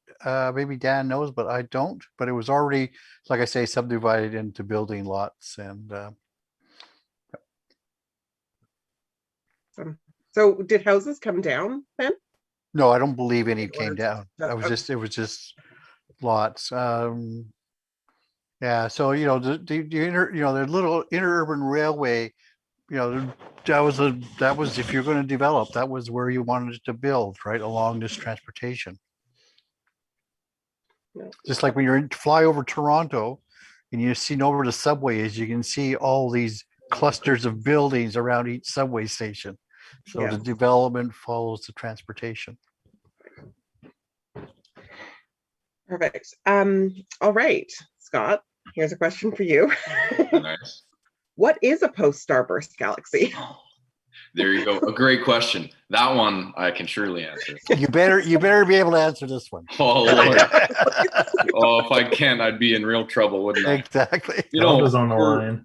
For all the young astronomers that might be watching, we all go through a moment as we're kind of entering into fields where questions like that, I felt for a long time, maybe my first year of research, where I was scared even when someone would ask me a question that's fundamental to my own research as it was.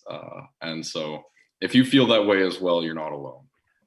But I'm in my third year of studying post-starbursts now, so hopefully I've got a good answer for you. So to understand post-starbursts and why they're relevant to us, we must first consider that there tends to be one of two flavors of galaxies in the universe, both elliptical, so the spiral, young, star-forming, gas-filled spiral galaxies. These are all the images that Dan showed at the end that he had taken with the Plasket. People love to image spiral galaxies because they're so much more beautiful than the alternative, which is red, dead, gas poor, not quiescent, so it's not forming stars anymore, chaotic elliptical galaxies. And these are really just appear as kind of red blobs as they have no active star formation. And what we know now is that spiral galaxies tend to evolve into elliptical galaxies, and we want to know why. This takes billions of years to unfold. We can't watch it happen, so we have to try and figure it out from what we see in the night sky. One such potential transitionary species of galaxy is a galaxy called post-starburst galaxies, which is exactly as their name implies, have recently had a burst of star formation and then rapidly gone quiet. No more active star, or very little active star formation remains. And so hence post-starburst. So around 500 million years ago or so, all of a sudden they had a jump in active star formation, and then all of a sudden it stopped. And so this is a potential link between those active star-forming spiral galaxies and what we call red dead ellipticals. So if we can understand what's happening in these post-starburst galaxies, then we might be able to understand what causes that transition. Looking for the missing link. That's right. Yes. Okay. So Laurie asked this question. Did Plasket continue to have a good reputation for his work at the observatory even after he retired? Oh yeah, absolutely. And he was served as a consultant with the Warner and Swasey company who built the telescope on other projects that they were involved with, like McDonald Observatory in Texas. So he was respected, not for his he was respected, but he didn't continue his astronomical research afterwards. But more interestingly, he was, a telescope builder, and he used those talents after his retirement.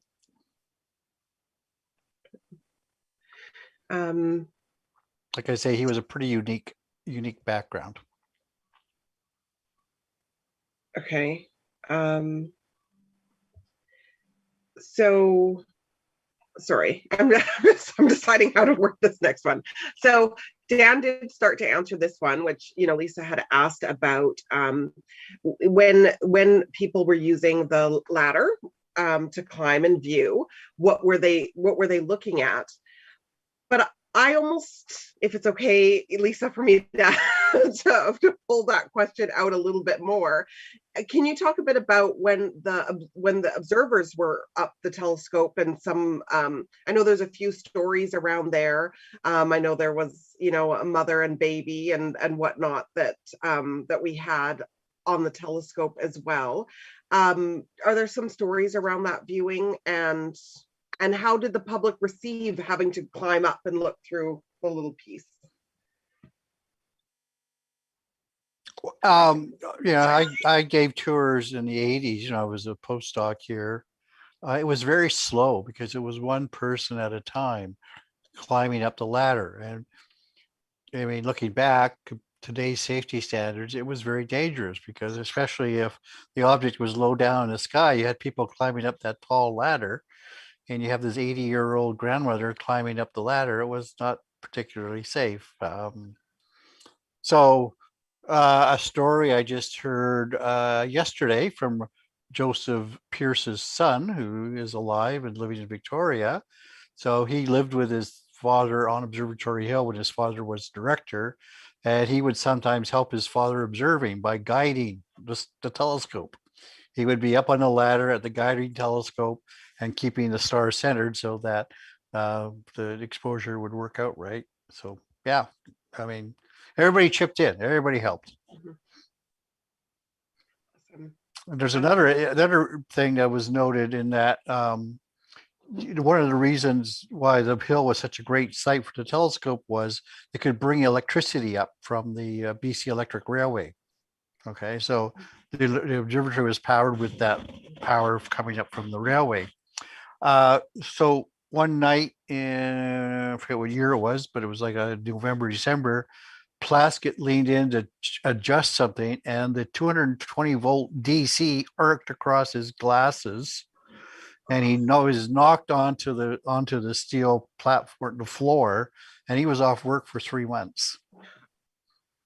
So that's not a little bit. That's like, yeah, yeah. 220 volt DC is you're gonna notice that. Sounds mighty safe. I'm not sure why he ended up wearing a monocle. I've always wondered whether there was some connection between that incident and him wearing a monocle. Okay. I feel like this is coming Scott's way, but it might be Dennis. So, assuming we are one day able to travel within our own galaxy, do you think we will ever be able to travel to other galaxies? Yes, I do. I do believe that. I'm trying to think of anybody want to film? What's the distance to Andromeda? 2 megalight years? 100. Wait, Well, 100? M31, not the LMC. I think Yeah. it's like 3 million light years, something like that. Don's the Give or take wise a one million. here, 2.2. 2 Oh. megalight years. Okay, so the galaxy is 100 kiloparsecs in diameter. So we're on the order of, if we can get from one side of the galaxy to the other, it's only a handful of Milky Ways all the way to Andromeda. So it would be kind of like if you can drive from one end of Victoria to the other, you can drive to Ontario. It's just going to take you a really long time. I would say that's kind of the order of magnitude that my instinct tells me. Is if all of a sudden, if we've got intra-galactic travel, so we can travel around our galaxy, it's not multiple orders of magnitude to the nearby galaxy. But Scott, you're forgetting about the force field around the Milky Way galaxy. There's a Star Trek episode where the original Enterprise, is hijacked by aliens from the Andromeda galaxy who ended up on some planet, and they kidnapped the Enterprise and they modified it so they could travel back home to Andromeda. And the big question that Kirk had for them: how did you get through the force field around the galaxy? We've tried it and we can't make it. So that's a great point. I totally forgot about the force field between us and Andromeda. So thank you for bringing that to my attention. Yeah, it's a challenging problem. I missed that in my entire degree somewhere. Almost. It was terrible. I think the anecdote or the kind of analogy that I'll give for that question is, if you can travel around Victoria, then you can get to Ontario. All of a sudden it's a hefty trek rather than day-to-day kind of things. But our galaxy is quite large. We have a long ways to go. At present, even traveling to the nearest star is far beyond a human lifetime. So we have got a long ways to go before traveling to other galaxies at all. So we might want to send Elon Musk or somebody like that. I don't know. Jeff first. I'll Jeff. Okay, to bounce again, Dennis, this is a question for you. Was Plasket consulted on the 7 copies of the telescope? I don't believe not all of them, because some of them are built after he died.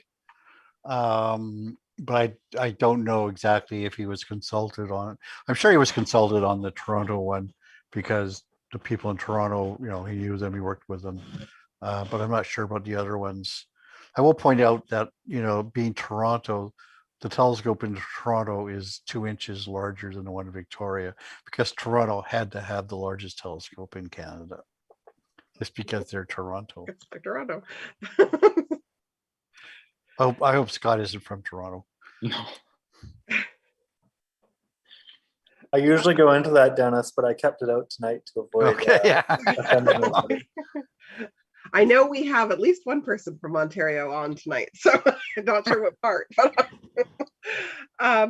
okay, you guys are great at the questions. We're keeping them bouncing between both. So that's perfect. Awesome. Who's paying people to ask these questions? That's what. My God. So Scott, this question is coming for you. Sure.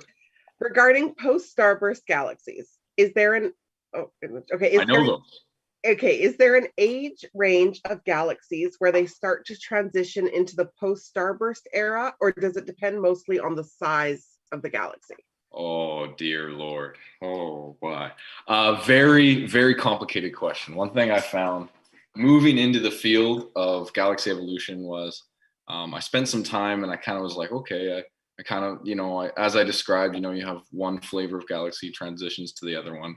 How is that transition going to occur? And then I went to some colloquia, listened to some talks with people in the field, and it's really a immensely diverse selection of paths that can take you from one type of galaxy to another. And so what you need to achieve is really, we understand that star forming spirals have lots of gas. That gas is forming stars. And so they appear bluer and so on. And then the second, the ellipticals that we see are older, have less star forming gas, and can no longer make galaxies, or make stars, that is, not galaxies. So there's a lot of different paths that can take there. There's things called, internal kind of quenching mechanisms. We call them quenching. So quenching star formation. So that can happen internally, often in very massive galaxies. So yes, it does depend on your mass. A more massive galaxy might be able to internally quench its star formation by itself. So some mechanisms that are along those lines, if you have gas or stars accreting onto the supermassive black hole at its center, that can send out shocks that then can eject the star forming gas beyond the into the intergalactic medium, and kind of remove all of the gas from the galaxy itself with no outside influence. So there's some evidence for some galaxies doing that. My focus is more on kind of external quenching mechanisms. When I was at the NRC, National Research Council, up on the Hill last summer? Yes, last summer in COVID, as a co-op student, I was working with Joel Roediger on basically looking at dwarf galaxies and their star formation histories and quenching mechanisms. So these are much less massive galaxies, and they go through very different processes. So simply, if you have less mass, you can hold on to your gas. It's more easy to pull that gas away. It's like taking candy from a baby. And so all it takes is kind of to be nearby a much more massive galaxy, oftentimes in galaxy clusters. And so what you find is that when dwarf galaxies fall into clusters, their gas can just be removed through the interstellar interacting with the gas in the cluster, and it can just be removed. We call these jellyfish galaxies sometimes. But there's all different types of mechanisms, and they're all very violent. There's starvation, harassment, strangulation. These are all words that we call external, that we have nicknamed different external quenching mechanisms. And so it's very diverse, often very violent, and immensely complicated physics. And trying to pinpoint it into little categories is actually very difficult. Because sometimes multiple things are happening and it makes wild things occur. So a great question. You're hitting at the source of why we study galaxy evolution in the first place, and trying to understand the life of the galaxy's experience. Sorry if that's a bit of a long-winded answer, but it's a complex topic. I mean, listening to Scott's great answer. I mean, he's studying a really interesting problem. But 100 years ago, they wouldn't have had a clue what you were talking about. Not right? at all. I mean, this is a great example of how far astronomy has come in 100 years. And it's just an amazing period, last 100 years, in terms of astrophysical research and advancing our knowledge of the universe and exoplanets, starburst galaxy, post starburst transitions, you name it. It's just amazing stuff. 100 years ago, we weren't convinced that there was more than one galaxy in the universe. Exactly. That was an open question. So it boggles my mind that was one lifetime ago. And that there's a book on my grandma's shelf that describes spiral nebulae in the 1920s as they were considering maybe the spiral arms of these spiral galaxies that we now know much more about. Maybe those spiral arms will tuck into planets, and the bulge in the center will be a star. And they were thinking maybe maybe this is how solar systems form and so on. And now we saw Aaron, he's gone now, can't see him, but Aaron was just showing the in ALMA the data. news that not only can we image star systems forming, but moon systems forming, directly imaging those, separate from galaxies and so on. So in all fields, we've just absolutely blown up in the past 100 years, in part due to the history of the DAO paving the way for astrophysics in Canada. Tying that all back in. Even in my lifetime, when I started as an undergrad, there were no exoplanets. Pluto was a point of light in the sky. Black holes were, maybe they exist. We don't know. Crazy. Lots has changed. Okay, to bounce back to Dennis, I think you might be the one to know this. So the question is, of course, speaking of Elon Musk, do we know where that Tesla he decided to launch into space is? Could we still find it if we wanted to through a telescope? I'm pretty sure we know its location. I don't know how bright it is. My guess would be that it's probably not bright enough to see through most telescopes. You might be able to see it through a big, telescope like Gemini or something, but don't try and get time to do that because you're not going to let you do it. I don't know. Yeah. By the way, I photoshopped my red Miata up in space with his red Tesla with Neil Armstrong in the seat.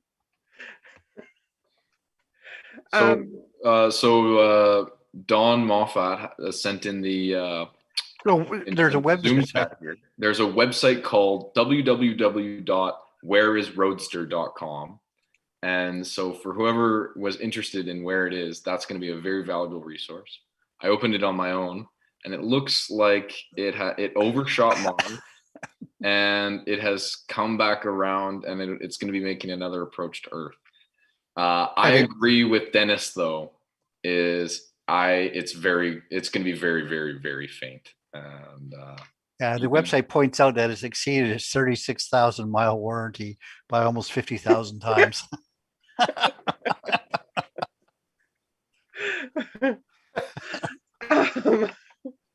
All right, we have another great question. That was a good one. This is great. That here we are. That there's a website. Yeah. Where is Okay, Scott, I think this one's coming back to you. Can you talk about the end of the life for a galaxy? Does it all end in a big black hole? Because don't galaxies have black holes at the center like ours does? Mm-hmm. At present, no galaxy. We don't consider the end of a lifetime for galaxies as they currently stand. The best I'll give was, who was it? I guess it was Dawn at the very beginning of the night when he talked about Arcturus and its peculiar motion relative to the other stars in our galaxy. And so he accredited that to potentially it being the remnant of a much smaller dwarf galaxy having collided and really been eaten and swallowed by the much, much more massive Milky Way. And so all the time throughout the universe, we have much smaller dwarf galaxies impacting much larger galaxies like the Milky Way, Andromeda, and so on, sometimes even more massive centrals. And these dwarf galaxies are accreted, they're stretched out, ripped apart, and then the stars that used to belong to another galaxy now belong to the Milky Way. In a similar vein, the Milky Way will do the same thing with Andromeda. We know we can look at Andromeda. We look at all the galaxies out in the universe, they're all redshifted, they're all moving away from us. But when you look at Andromeda, it's blue shifted, it's coming for us. So in a few billion years, the Milky Way's life will come to an end. But like a phoenix from its ashes, it will be reborn as Milkdromeda, as it collides with Andromeda. Their stars will mix, the spiral arms will be long gone. It won't resemble the galaxy that we once knew at all. We're going to have to come up with new coordinates and so on. We're going to end up in a different part.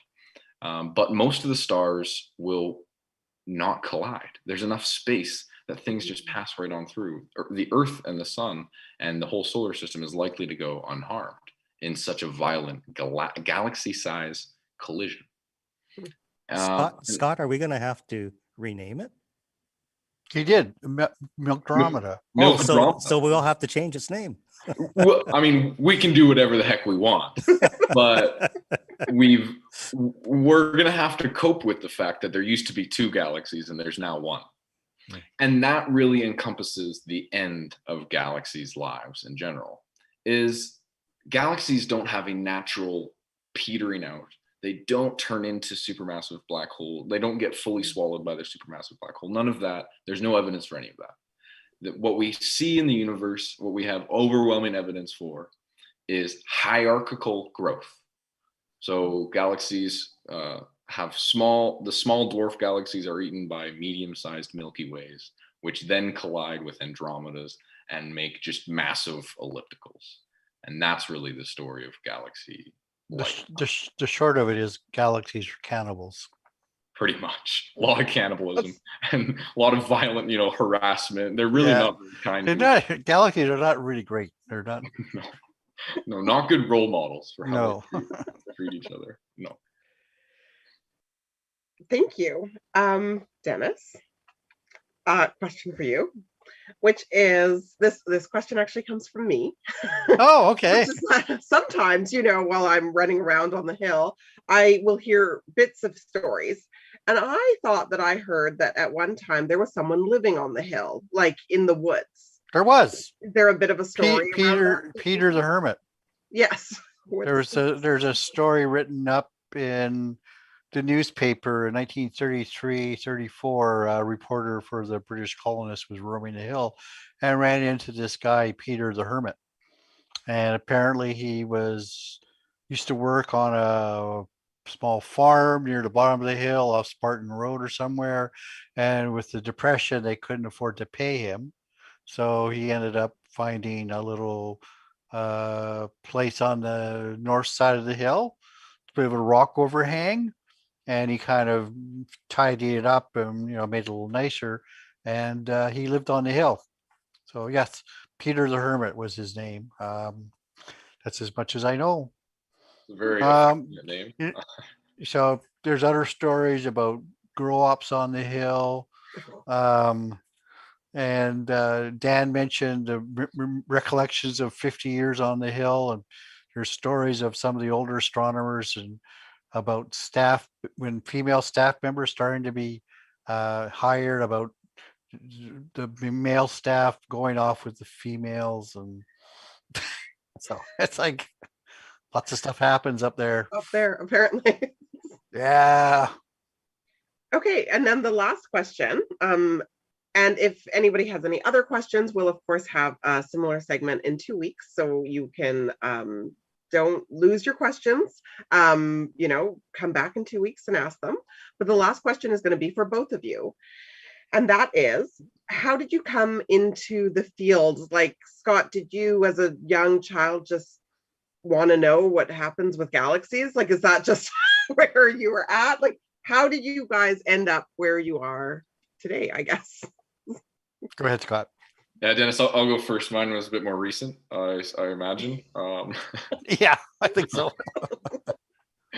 Mine is slightly uninspiring. I really enjoy, kind of mentoring young high school students and, doing Ask Astronomers with high school and so on and giving talks. And a lot of the time I get this question, how do I know what I want to do? Because a lot of young people are put in tough situations where if you want to get in and out in 4 years at university, you kind of have to go into it knowing what you want to do. And so you're applying at 17 years old. You're being asked what do you want to do? What direction do you want to take your career? And that's not an easy question. So I wish I had, some inspiring story or something like that, but I guess it can be maybe helpful. But really what I found was, I found I had a knack for science, and I really enjoyed the scientific method for understanding the universe. And I enjoyed it quite immensely, but I didn't know what science I wanted to go into. I tried a few different fields. I worked for a long time at the Vancouver Aquarium, learning about marine biology and so on.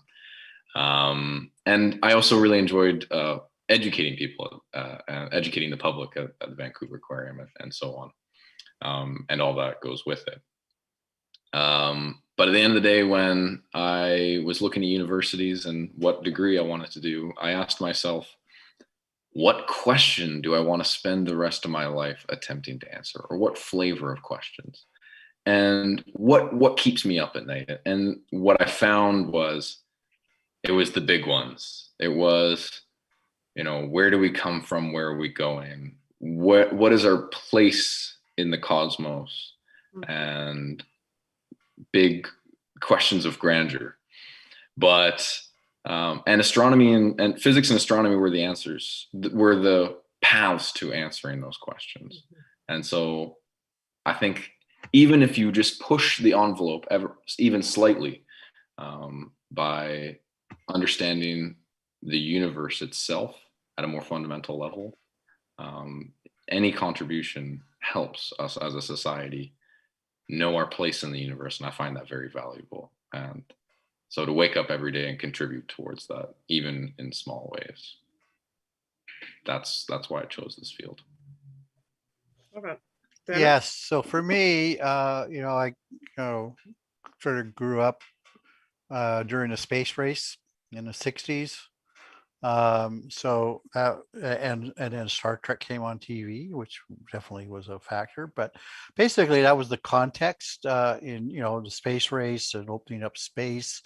But then also what Scott mentioned there at the end, understanding where we are in the universe, and sort of big questions about where we come from, and what's our future, and what are we made of, and how does that happen? And so those big questions were also on my mind as well, and put that together with the space race, and astronomy seemed to be the way I wanted, the way to get to answer those questions and live out my enthusiasm for space. And another thing which has kind of sealed the deal for me was in my last year of high school, which I did in Kelowna in the spring of 1970. Gave my age away. We did a field trip down to the Dominion Radio Astrophysical Observatory south of Penticton, and that was just so cool. And so that was the kind of thing that really said, okay, yeah, looks really interesting. This is something I need to do.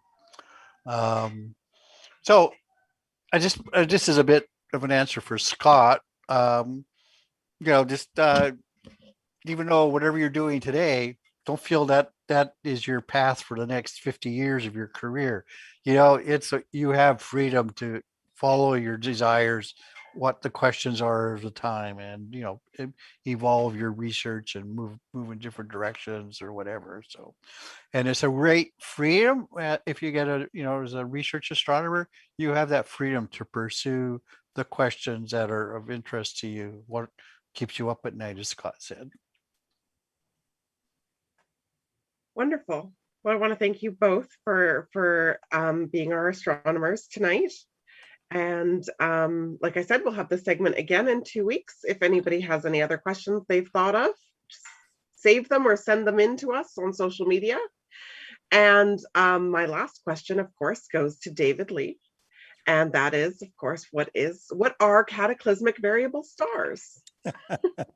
Well, I guess it's in keeping with the violent theme tonight. It's at a stellar level, I guess. Actually, what prompted me to maybe talk about this tonight is a couple of novas actually occurred. And this is a type of cataclysmic variable. A couple of them actually showed up this year. There was, let me just share my screen here. There was one that showed up in March called Nova Cass, which was in Cassiopeia. And this is actually, I think this is yours, Brock. Oh, well, by the way, I have the EAA team with me tonight. I've got Brock Johnson and David Payne with me. And Brock, is this one yours? I'm pretty sure it is.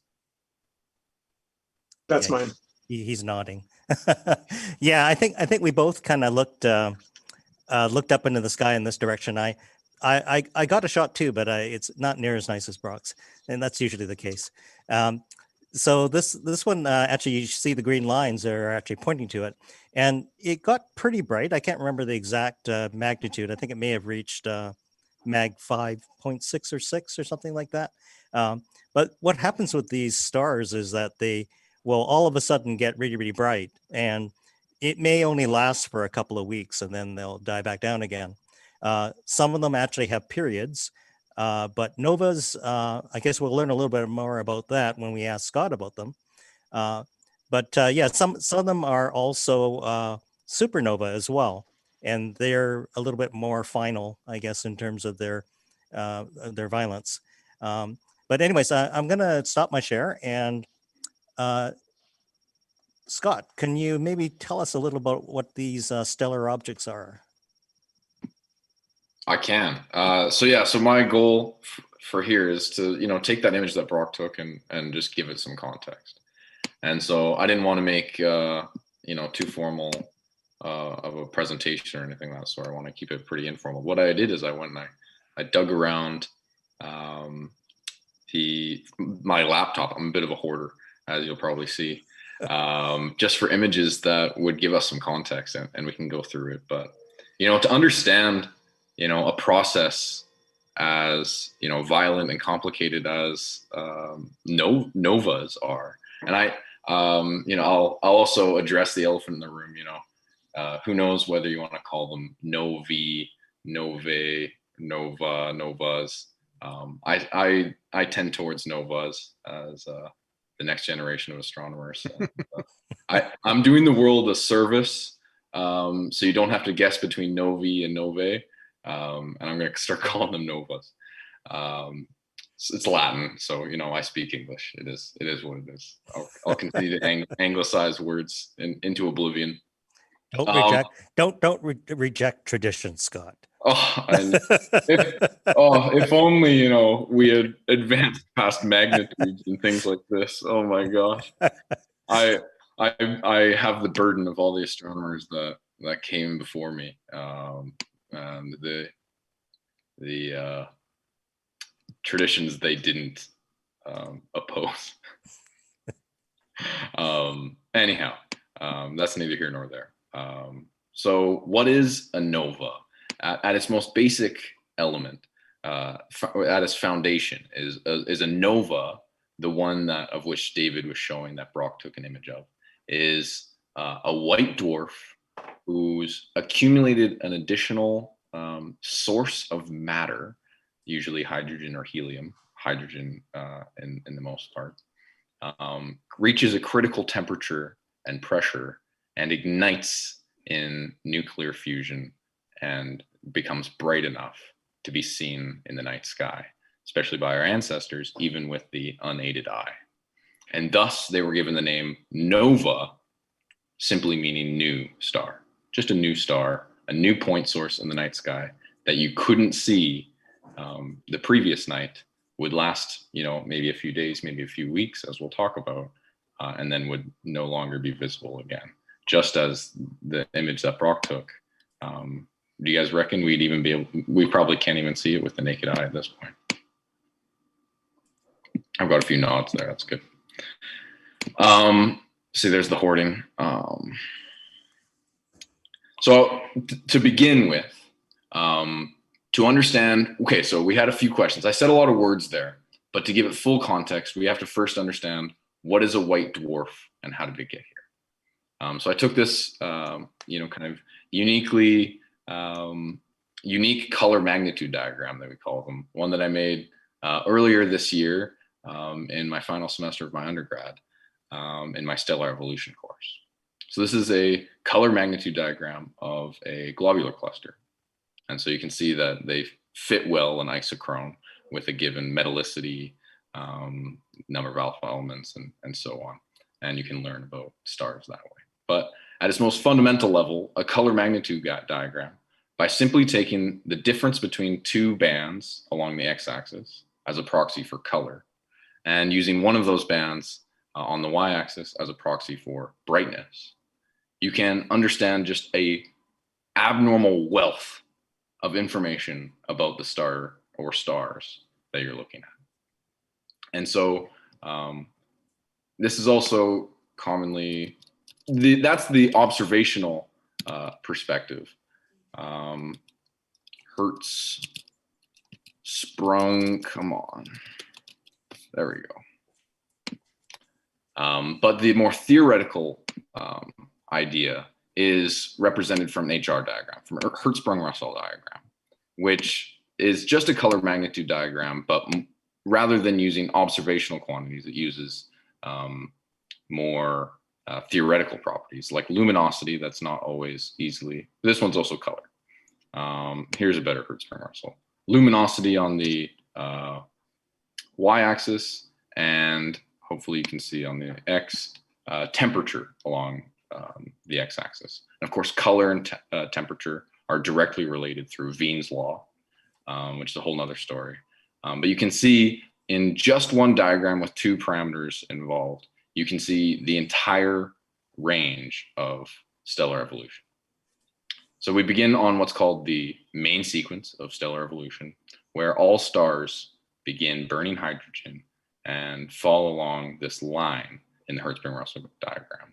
They live out almost their whole life burning hydrogen happily and in what's known as hydrostatic equilibrium. And that's important. This is what keeps a star from collapsing inward on itself. Is in its core, it's burning hydrogen through nuclear fusion into helium. And that is a very violent, energetic reaction that creates an outward pressure that staves off the gravitational collapse of having that much mass in one spot. This is what defines a star, and this is how it continues to operate as our star is right now for billions of years, typically, depending on its mass. Okay. But when that star runs out of fuel, to simplify things, obviously there's a series of dramatic events, but at its most fundamental core, if your star runs out of fuel burning in its core and outer shells, then it has no pressure, outward pressure, to stave off gravitational collapse. So a star must continue, if it's to exist, it must have some type of pressure to push outwards upon itself to stave off gravitational collapse. And so when a sun-like star runs out of fuel, it goes, it throws off its outer shells in a planetary nebula. A famous one here, the Ring Nebula, that I guess I could show Brock's or Dave's images of this. I think Brock has a dumbbell, Dave has a ring that I could show. Maybe I'll even go. So a sun-like star will end its life by expelling its outer shells into what's known as a planetary nebula. Very beautiful. Here's Dave's Ring Nebula with something very peculiar at its core, a white dwarf star. And I'll reach on that in a moment. But I'll also show the diversity of planetary nebulas, where this is also the same thing is happening to a star here, where a sun-like star is exuding its outer shells and leaving behind a white dwarf at its core, not visible here. So Scott, there's a fair bit of variation in how that appears. It isn't always like a perfect circle Absolutely. Or an ellipse, or lots of interaction. Yep. So what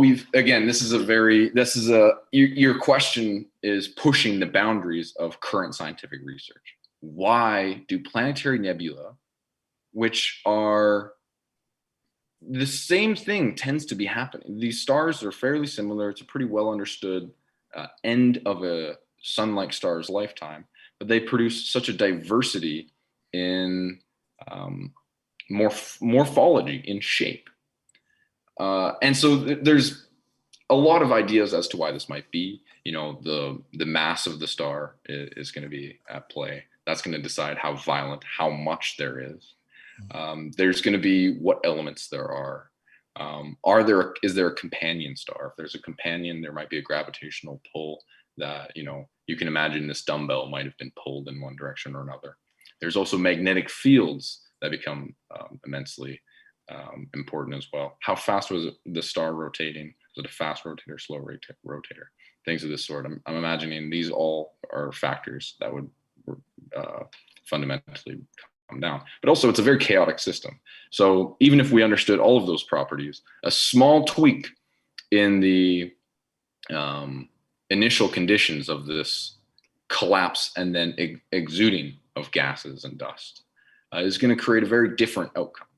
And so that's why you can see a very different outcome in shapes and morphologies, even just from a small change. Two things, if you just changed one thing ever so slightly, then, you know, swap out a Jupiter-sized planet with a Saturn-sized planet or something, and, you know, wildly different results might occur, and so on and so forth. Scott, what is the time scale of an event like this? Yeah, so they make you do the calculation in your undergrad, and I think it went in one ear and out the other, but of course it depends as well. So it depends on basically how massive the star is in the first place. And it's, you know, it's a collapsing time scale, and then rebounds outwards. This is outside of my field, so I wouldn't give you a firm answer. Yeah, so many initial conditions, many outcomes as well. Yeah, although all I can say is, you know, relative to, you know, galaxy timescales, this is going to be much more rapid. So this can be maybe on the tens of thousands of years rather than millions. Yeah. Okay, so what remains is at the center of what was once a sun-like star ran out of fuel. When it has no fuel, it cannot hold itself up with this pressure of hydrostatic equilibrium. And so it throws off the outside shells and collapses inward. But there's another type of pressure that can withstand a certain level of gravitational pull. And that's known as electron degeneracy pressure. This is fueled by effectively, so it's a quantum mechanical phenomenon called the Pauli exclusion principle that posits no two electrons can really be in the same location with the same state. So the electrons start piling up on one another in this core of a sun-like star. And that pressure, the degeneracy of those electrons not wanting to be in the same state, can actually withstand the gravitational collapse up to a specific limit known as the Chandrasekhar limit, 1.44 solar masses. If the core remaining of a sun-like star in a planetary nebula is less than 1.44 solar masses, it will be held together by electron degeneracy pressure. So think of hydrostatic equilibrium, whereas before we had nuclear fusion pushing outwards. We have no fusion occurring. There's no engine to this star. It's just a lump of degenerate matter slowly cooling into oblivion until the end of time, if unaffected by an outer source. So I'll pause here. Anybody have questions about what I just said? It's a lot of fancy words. So essentially, it gets really, really big and runs out of fuel. Yep. And then starts to collapse towards the center, I guess. That's right. And in that collapse, the only thing that staves off the complete total inward collapse of the entire star into zero space is the pressure withstood from electron degeneracy pressure. So this must be pretty small, Scott. Yes. So how small is small? Good question. And so the size of white dwarfs tend to be, you know, for a sun-like star, the sun is pretty big relative to Earth. What you're left with is something about the size of Earth. This is on the order of the Earth. That's all that's left of a sun-like star. But these things are around the mass of a star. So think of almost all of the sun's mass, but reduced to the size of the Earth. These are immensely dense, like unknowably dense levels of matter, completely degenerate matter. They have no room for any more electron. Like nothing can move around even really. But yeah, on the order of around the Earth size. So that means, Scott, that they would have strong gravitational force? They do. Nothing, of course, so they're going to have the same. So gravity is dictated almost solely by, well, it's distance and mass, really, right? Those are the two things that pop up in that equation. And so this here is one solar mass. So if the sun just took itself the same mass, it didn't do its planetary nebula or anything, it just decided to shrink down to an electron degenerate white dwarf star in the center, the Earth's orbit would not change whatsoever. So same mass, just smaller, just more compressed. That's right. So the fact that we can see it in an image at the center of these planetary nebula, they must be pretty bright. Yeah, that's a good question. By and large, these are not considered to be immensely bright objects. This is really just hot matter that's slowly cooling. I reckon now this is slightly outside of my area, so I'll just give it as this is my best guess, is that what you're seeing here, that also seems quite big for a white dwarf. So I'd guess that this is actually, you're not seeing the white dwarf itself, but maybe heated gas surrounding the white dwarf itself that is then giving off much more light, because the white dwarf itself is going to be much cooler. It's just not as luminous. So there's still some surface activity going on, even though it's a dwarf? So by and large, a white dwarf on its own, if it's fully isolated, will have a little bit of an atmosphere, yes.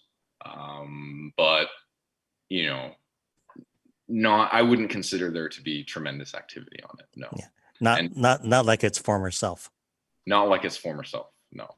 But again, since they're so dim, I can't say that with certainty. We don't have an up close, we haven't studied a white dwarf with the same level of detail as we have our own sun. It's so bright and so nearby. We can see the little, different, I'm blanking on the word, but all the different, even on the microscopic, not microscopic, but tiny little regions of the sun, they all are bubbling up to the surface and coming back down again. And so we don't understand the atmosphere of white dwarfs in nearly the level of detail, as I'm not even sure if we've been able to directly image one at all. I mean, they're quite far away. Do you know what the closest white dwarf is? I don't know the closest, but it would be within. So the closest star is 4 light years, and so we have several in our own galaxy, obviously, and so it's going to be on the order of probably thousands of light years. Yes, so far away. Yeah. White dwarf, the closest white dwarf? Hundreds, maybe? The closest white dwarf is Sirius B, 8.6 light years away. Ooh, Their white dwarfs are extremely common stars. The problem is they're so faint, it's a hard time to see them, right? So yeah. Do you know the apparent magnitude of 8.6 light years away? What that Sirius B. Let's see. Guys, I spend so much time looking outside of our galaxy. I don't. It's like it is so hard. Hold on, let me just do another little Google search here. So I have a little white dwarf story to tell. Ooh. When I was an undergraduate, that was just when variable white dwarfs were found. Right. And so one of the researchers at UBC was interested in these white dwarfs, and he had a photometer, a high-speed photometer that would measure the brightness of stars every 10 milliseconds. So I had a project for my fourth year thesis was to observe some of these nearby white dwarf stars with the 12-inch telescope on the roof of the building and see if there was any variability. So there was this one star, 40 Eridani B, if I remember the name right. So the B means it's a companion to 40 Eridani. So I measured it, and we ran the Fourier transform software looking for periods, and there was a little peak in the power spectrum. It looked kind of interesting. Oh, this is cool. So we now got more data, and we added it all together. And sure enough, there was a really good signal of this peak. It was exactly 20 hertz, which seems a little weird. So finally, we figured out what it was, is that this star was quite low in the sky. And I was observing it low enough that I was seeing all this light from not only the star, but from the greenhouse lights. Oh no. And those are 120, it's a 120 hertz signal. It's and so it was aliased in at 20 hertz into the data because our Nyquist was 50 hertz.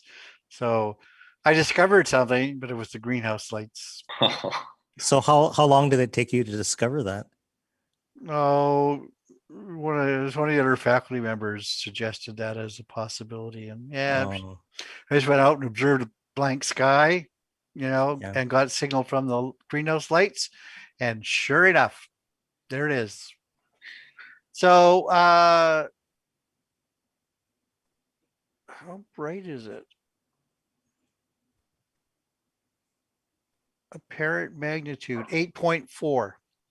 Oh, okay. So Sirius is 1.4 minus 1.5, and the white dwarf companion is 8.4. There you go. And that's also a natural segue to our next stop in this journey. So at present, we have understood the context of what a white dwarf is, how it comes to be. And as I said earlier, if it's left on its own accord, it will continue to cool via emitting radiation until the end of time, if left on its own. But some fun things can happen if, such as the Sirius binary star system that Dennis speaks of, the closest white dwarf to us, Sirius B, that Dennis told us about, is in a binary system with another star, Sirius A. And so when a white dwarf is near a stellar companion, now fun things can happen, in short. Say Sirius A, the presumably at present main sequence star, burning hydrogen in its core, going on about its life. Say it starts to run out of hydrogen and begins to swell into the subgiant and then red giant or blue giant branch of its stellar evolution. As it runs out of as it starts running out of hydrogen, it tends to swell up as it leaves the main sequence. And by swelling like this, its matter actually can exceed its gravitational pull relative to its still very massive and dense white dwarf companion. The matter is said to leave its Roche lobe and then begin accreting onto its white dwarf companion. So hopefully in front of you on the screen, you see a very close binary system. They tend to be on the order of, orbits on the order of days or tens of days in this binary system. They have to be close enough for that. And you can see on the right-hand side a potentially main sequence star that has just begun leaving the main sequence. It has become large enough or become close enough to the white dwarf star that its mass has, its matter itself has exceeded the Roche lobe and begun to accrete onto the white dwarf star shown in the middle here. And as it does this, it's very difficult for things to actually fall radially directly onto any source of mass. We see this all the time, just like when we throw cars into space, as we were talking about earlier. It doesn't just simply fall into the sun. It continues to orbit around through space. Or when you And the same unplug a way- drain. What's that? When you unplug a drain. All right. Oh yeah, when you unplug a drain, things don't just go directly down, they tend to spin. What else? When you try to donate in those fancy coin slots where you throw a coin into one of those coin machines, and rather than falling directly down, it's actually quite difficult. It'll do several spins before falling into the donation collection in the center, and so on. So the same thing here, as that matter is no longer gravitationally bound to the larger star, it begins to spiral. It often through friction, it'll then accrete onto the white dwarf, and let's see what happens. So you can see it's spiraling motion. As we zoom out, we have a better view of the binary system. On the left-hand side, the white dwarf, the main sequence, it starts to kind of lobe like this, gets sucked in by on one side, and then enough matter accumulates on the surface of the white dwarf, and the white dwarf is so hot. Remember, this is the core of a star that was recently fusing hydrogen and heavier elements. And so the heat and the pressure of the hydrogen that's now reached the surface of the white dwarf ignites in nuclear fusion. And by doing so, it then expels. There's not enough gravitational pull to keep it there, and so it just blows off in what's known as a nova.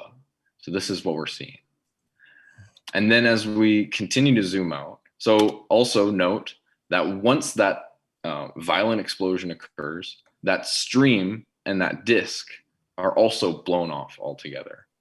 And so it takes some time for that matter to accumulate into a disk again and fall onto the nova. And so what we'll see is actually a recurring nova. It'll continue to flash several times, often over the period of thousands of years in some cases. It can take for that ring to reform and accrete enough matter to ignite nuclear fusion. So Scott, it's unlikely that we would know the periodicity then. Yeah. So in general, the typical idea is that we assume all nova are recursive, that they will continue to repeat themselves over time, but it's just going to take a lot longer than we've been observing by and large. But is the final end game a supernova? In general, Not again, necessarily. we haven't, it can continue to reset itself by expelling matter this way. And as long as it doesn't reach the Chandrasekhar limit of 1.4 solar masses, it will not collapse inwards to a neutron star. It will continue to hold itself as a white dwarf. So then what happens is, say, and again, it all depends, right? So if the rate of accretion is high enough that enough mass is added to the white dwarf that it exceeds the Chandrasekhar limit of 1.4 solar masses, it will skip the nova stage and go directly to a type 1a supernova, in which rather than just blowing off the surface via nuclear fusion, the entire foundational structure of the white dwarf, the electron degeneracy pressure, is no longer enough to withstand 1.44 solar masses worth of gravitational pull collapse. And so the electrons, I like to think about it this way. I'm sure this is oversimplification, but the electrons are squeezed into the protons effectively. An electron is charged -1. A proton is charged +1. The degeneracy is broken. They squeeze together, and we are left with a neutron star of no protons, no electrons, but neutral charge. It's been completely neutralized. So somehow you're left with a neutron star held up by neutron degeneracy pressure. That one can withstand more mass, but it has a limit as well. And if you exceed neutron degeneracy pressure, there's nothing else in the universe that that's stronger at holding up gravitational collapse. And so you spiral inwards to infinity, to infinitesimal size, because there's nothing that can withstand that pressure, generating a black hole. You have a sun's worth of mass, multiple suns, 3, 4 suns worth of mass held together in zero space. And that itself is a black hole.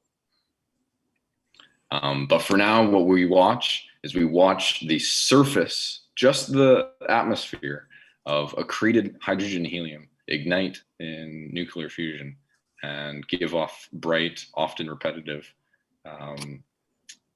light. And then this is a Hubble image from 2004 of a nova itself.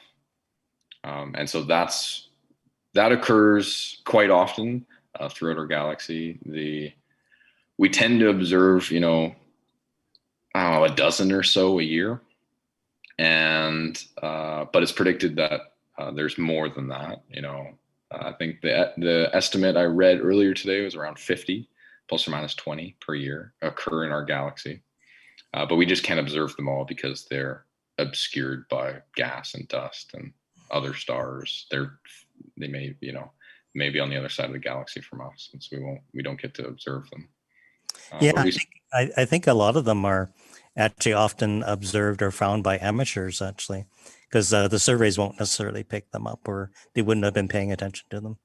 Absolutely. And so it continues to be staying true to their name. It continues to be amateur astronomers that go, hey, that's a new star. That's a nova. And that's how many of them are discovered. And so, like David said, there's been 2 of note this year. One I read a paper that David sent me on it, and it was actually really interesting. The big interesting part about the nova in June, known as Nova Hercules 2021, just in what constellation it was found and what year it occurred. That's enough generally to yeah, it's since been given a name, V1674. Yeah, there you go, that one. Yeah.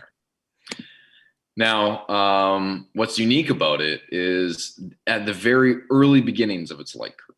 So this plot here shows the magnitude, so its brightness over time, and these are simply, you can just consider them days after being observed. So this is half a day later, so on and so forth. And so I'd say 2 interesting things were found in the light curve of this particular nova. So this was just one of those explosions that we kind of saw an animation of there. So firstly, there was a bit of a strange, this is a zoom in part here, bit of a strange kind of plateau before the typical very rapid increase in brightness. That's the true nova. And so they were modeling different forms of fireballs that may have started out the nova, and then the nuclear fusion took off from there. And so they've got different physical implications of this plateau before the characteristic light curve begins. And then all of these different dots are different brightness measurements throughout the coming days, and they fit a black line to the light curve itself. And so then the only other interesting thing is they have a key measurement in nova, which is it's a time scale parameter for which it takes to decrease by 2 magnitudes.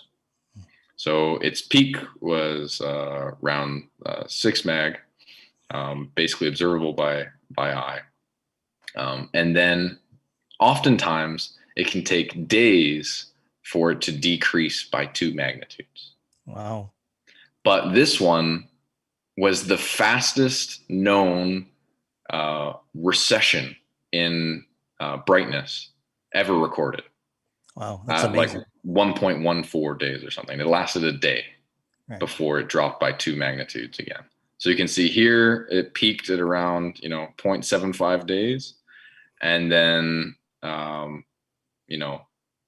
day later at 1.75, it was already at 8 mag.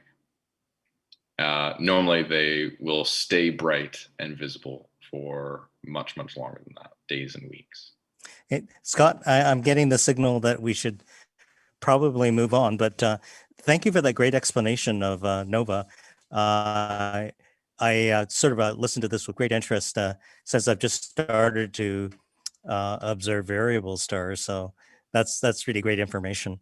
And thanks for the images, Brock and Dave.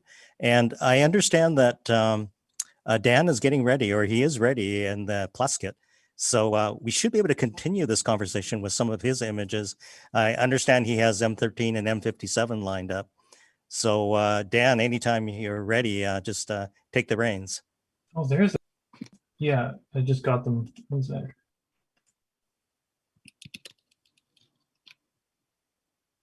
Oh, Calvin, can you perhaps fix, it's just Laurie and I up here. Can you perhaps focus on Laurie's video? Yeah, can do. Okay, is that gonna? Yeah, I can still use mouse. Okay. There we go. yeah, we can see you guys. See it? Can you see it? Yep. Okay, good. Yeah, we see, I guess, M13. Nope, that is Nope. M56. Oh, M56. Ah, okay. Yeah, I started with a slightly fainter one to make sure that the telescope was working and on target. So this is Okay. M56 to start. And then we'll be rotating to M13 next, which is ironic because we're sitting right beside a subsequent target, but I'm just waiting for it to get that little bit darker before we go to the ring. So for everybody's information tonight, one of the things that we're doing and how we're imaging tonight, the telescope's configured in what's called spectroscopy mode. There's a callback to my own talk. If you remember, this is the configuration that would allow light to be sent through either a prism or now a diffraction grating and broken up into all the constituent wavelengths. So it creates a rainbow, effectively. And you can actually see that rainbow over here. It's much less pretty than you might hope, but it is a rainbow nonetheless. And so the camera that we're able to use tonight is not our big Newtonian imaging camera that I used to make all those pretty pictures. So sadly for that, but this is our guide camera. So to give you an idea, this is a nice astronomical object called M56. It's a loose globular cluster on a star field. And I'm taking all of these shots in every 6 seconds. So this is, you're not actually seeing pictures, you're seeing almost a slow motion video. And the fact that you don't really notice anything moving around in here is a testament to the camera and the telescope, because this thing is 3 years old. Well, actually, technically 105 if you think about the poor years. But it's tracking this perfectly, where you're not really noticing anything move around between the different frames, despite a picture being taken every 6 seconds. It's absolutely flawless. So not easy to do when it's about 10 meters of length, give or take. And with that said, we're just going to rotate to a new object. So I wanted to highlight this. Perhaps if you want to talk about M56 for a moment before we move on, because as soon as I move, we're going to lose the picture, just because it is that slow motion video. Yeah, I mean, I love globular clusters. I've got a lot to say about globular clusters and what they mean for galaxies and galaxy star forming histories and as a metric along those lines. But M56, I don't have the whole catalog memorized, but as you said, it's a loose globular cluster. You can tell that it is a bit looser. Globular clusters tend to be very heavily concentrated. I'm reading here, it's around 33,000 light years away, 84 light years across, and contains 230,000 solar masses worth of stars. So these are not small buggers. These are large constitutions of stars. And I can talk about globular clusters, but as for M56 in particular, that's all I have. But as a precursor to M13, which we're about to see as well, globular clusters are immensely old. Sorry, we're slewing. So I'm just going to okay. pop out there and watch this thing for a moment, make sure that it's all behaving. And so globular clusters are able to, they are essentially kind of they're formed together and at the same time, very early in a galaxy's history. And so you kind of, by understanding the stars as a whole, and their chemical composition, what made them, you understand how the galaxy itself formed, and from at what age, how long ago, and where they come from. And they tend to be scattered in a sphere around the disk of a disk-like galaxy of the Milky Way.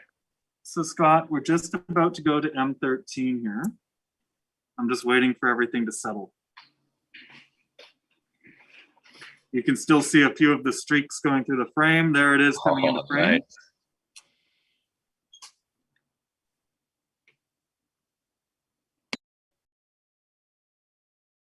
And as you can tell, this is going to be a good one, everybody. There we go.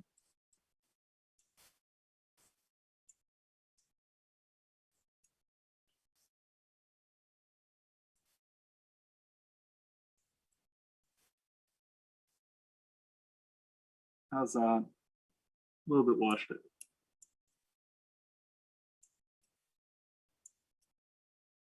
Okay. Do you want me to pump a little bit more exposure into that, Scott, or is that one for you to work with? That looks pretty good.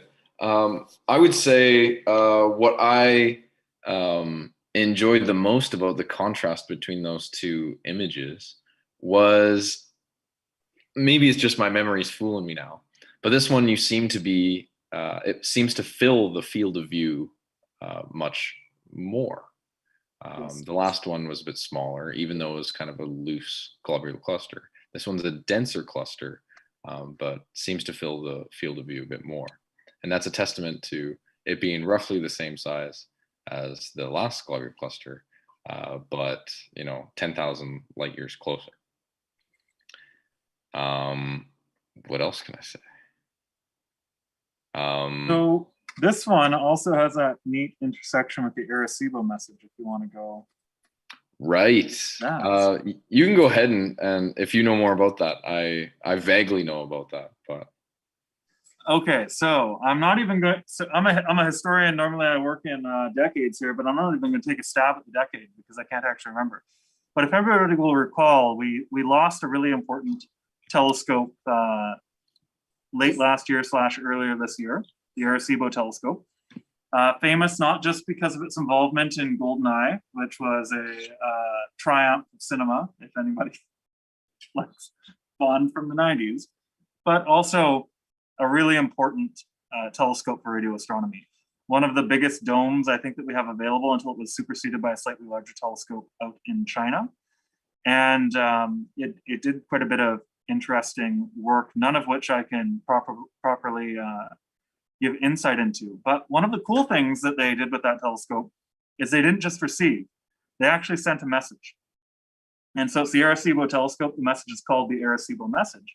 And they sent it out to M13, which is this big ball of about 30,000 light years away. I think it's, Scott, you might have Wikipedia on you, but I think it's 100,000 stars in this big mass of gravitationally bound globular clusters. And globulars are fascinating because they're a little bit of a window into the early shape of the galaxy and structure of the galaxy, because unlike all of those different pieces of gas and dust, again, that we talked about earlier this evening during my presentation, that are rotating in this massive 100,000 light year across discodial structure that's very thin. It's kind of like a dinner plate. Globulars don't follow those same patterns. They kind of orbit all the way around in different orbits. They're a little bit like, I suppose, comets or something akin to that in our own solar system. And that's because they formed as some of the earliest structures in what then became our galaxy, and they were gravitationally bound and captured. And so we picked one of those, and we fired off this message that contained all kinds of information about life on Earth, about who we are, saying, hey, hello, we're around. And because it's such a large telescope and because the receiver is so powerful, it would make it out there with a fair bit of signal to it.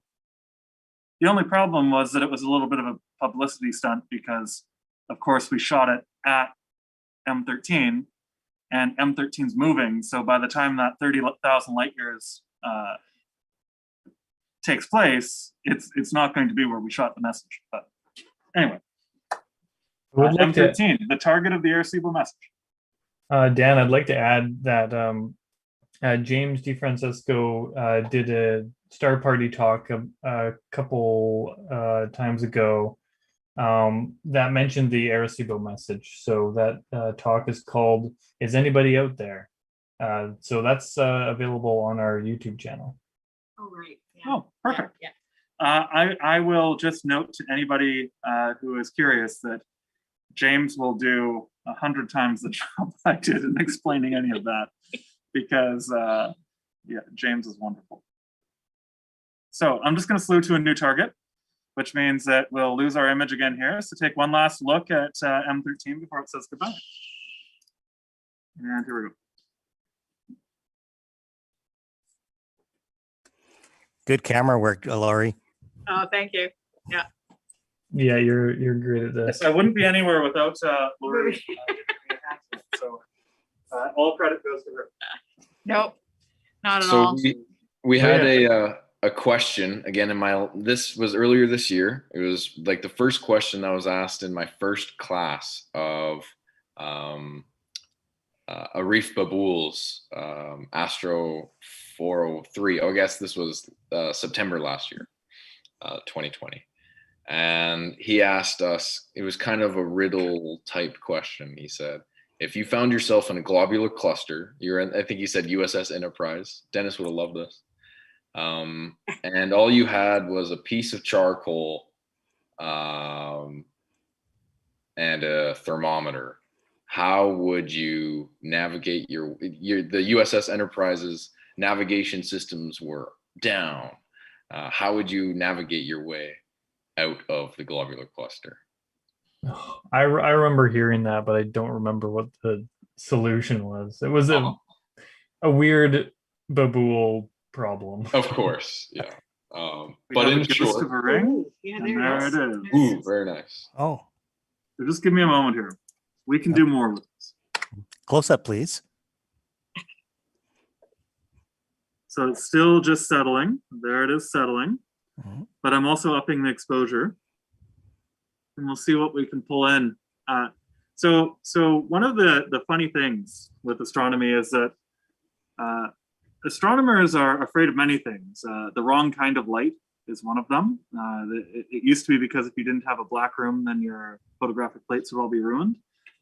And then it was that realization that a lot of your effort could go to waste if you had, say, too much moonlight or too much other kinds of light. But they're also afraid of heat. I feel like I'm giving astronomers a bad name tonight. They're also afraid of heat because if you have too much heat on your cameras give off their own signal. And many of these little things that you're seeing here, like where my mouse tip is, those aren't stars. Those are hot pixels on the camera because this isn't a cooled camera. And so astronomers really like to have their cooled cameras functioning because that gives you a chance to really take, sorry, my exposure time's just not rotating. Here we go. Yeah, I think Um, there's an indicator of the temperature of the actual CCD, right? Somewhere on the screen. We could point to it and really show how cold they usually are. Yeah, so this one, and I'm just trying to balance it for the camera because my screen and what the camera's showing are two very different things. Yeah. I guess that's the best I can do here. So this is an uncooled camera. It's probably about 20-ish degrees Celsius in the dome, which means that the camera is about 20-ish degrees Celsius. But that's my guide cam. Up here, you'll see my main camera if we were in imaging mode. And where are we? Where's my color? Temperature, negative 108.6 degrees Celsius. As I Sounds said, reasonable. astronomers tend to be a little bit afraid of heat. And so one of the funny things about all of this equipment is that we're actually getting a little bit of a view in with interference or noise tonight. But if you come back and we have the big imager going on a darker night, because they only put it on around new moon, we can get quite a bit deeper than this, even though it would be a single frame. This is the Ring Nebula. I think that you already had an introduction to it tonight, so I'm not going to go on it too much length. You can see right there in the center, there's the white dwarf. And then we've got the lovely outer ring structure around the edges. Now this one's also a bit remarkable when you think about it, because we're punching through the near full moon and we're still pulling out this amount of detail every 15 seconds. Because again, this is a video, so every 15 seconds a new picture is actually up on screen, even though it doesn't look like we're doing anything. Scott, I am taking up your talking time. Over to you, my friend.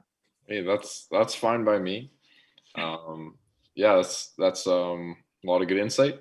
But I guess this is the Ring Nebula that we were looking at earlier, now seen through the Plasket's finder scope and finder camera.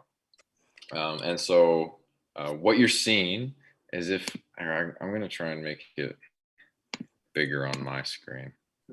Oh, there we go. So you can see at the very center, there's two dots. The more central one, as you would imagine, is in fact the white dwarf at the center of this planetary nebula.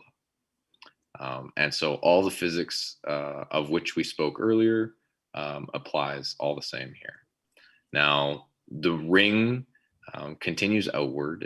At its outskirts is mainly hydrogen and then helium. And then you have nitrogen, oxygen, carbon towards the interior. All the outer shells of the sun-like mass star that it expelled during its final stages of its life. Scott, the additional star in the center, is it a companion of some sort, or? I do not believe so. I think it's in the background. I've never heard of it being actually associated with the system, but that I do not. I do not fully know. So it's just in the line of sight. I think it's in the line of sight. I think it's either unknown at present or confirmed not to be part of the system. If it was confirmed to be a companion, I think I would know. Yeah. I think that's kind of my take on that. But it has caused confusion in the past, where people go, which one's the white dwarf? So there's we've asked that question before. Yeah. And we spoke about this at the UVic Observatory last week or the week before. Yeah, it's been very popular. Yeah, and we saw how we're looking down upon this ring, but the structure of the nebula itself is much more complex. The interior actually has lobes that you're looking down onto. We don't see that structure, but there's kind of a lobe-like structure that we're staring down the lobes into. And then the ring that we're seeing is kind of a torus, a donut that is expanding outwards parallel to us, so that we can see that. And so what I'm trying to get across is, again, planetary nebula are the physics involved, the dynamics, the fluid dynamics, and so on is very complex. You can see the filamentary structure towards this. This is almost high enough resolution that you can see throughout the ring, there's substructures of filaments and walls and plumes of gas and dust that move through it. And this is all really fundamental fluid mechanics of different levels of gas density, all being pushed out in uniform by a cataclysmic finale of a sun-like star. So Scott, being so complex, does that mean that these would be like fingerprints? Like you wouldn't see one, two the same? I would say, while you'll see similar structures occur, toroidal shapes and plumes, anti-parallel. I'm sure that's a common kind of flavor of structures and combinations of structures that you'll see in these things. But in and of themselves, combined with the filamentary structure of the plumes, it's a chaotic system. The smallest deviation in initial conditions would change it. Going to create a wildly different finale. So it's going to be just like a snowflake. I would say more like a snowflake than a fingerprint. Fingerprint feels too human for me. I don't know. I prefer the snowflake analogy, where it's the underlying physics of the of its origin, of its creation. It's a chaotic system that the smallest difference is going to create a wildly different structure. So I'm just going to I was going to go to the dumbbell, but I'm not certain with the moon. We have under 5 minutes, so I'm taking one crack here. We're going to the veil. Might as well.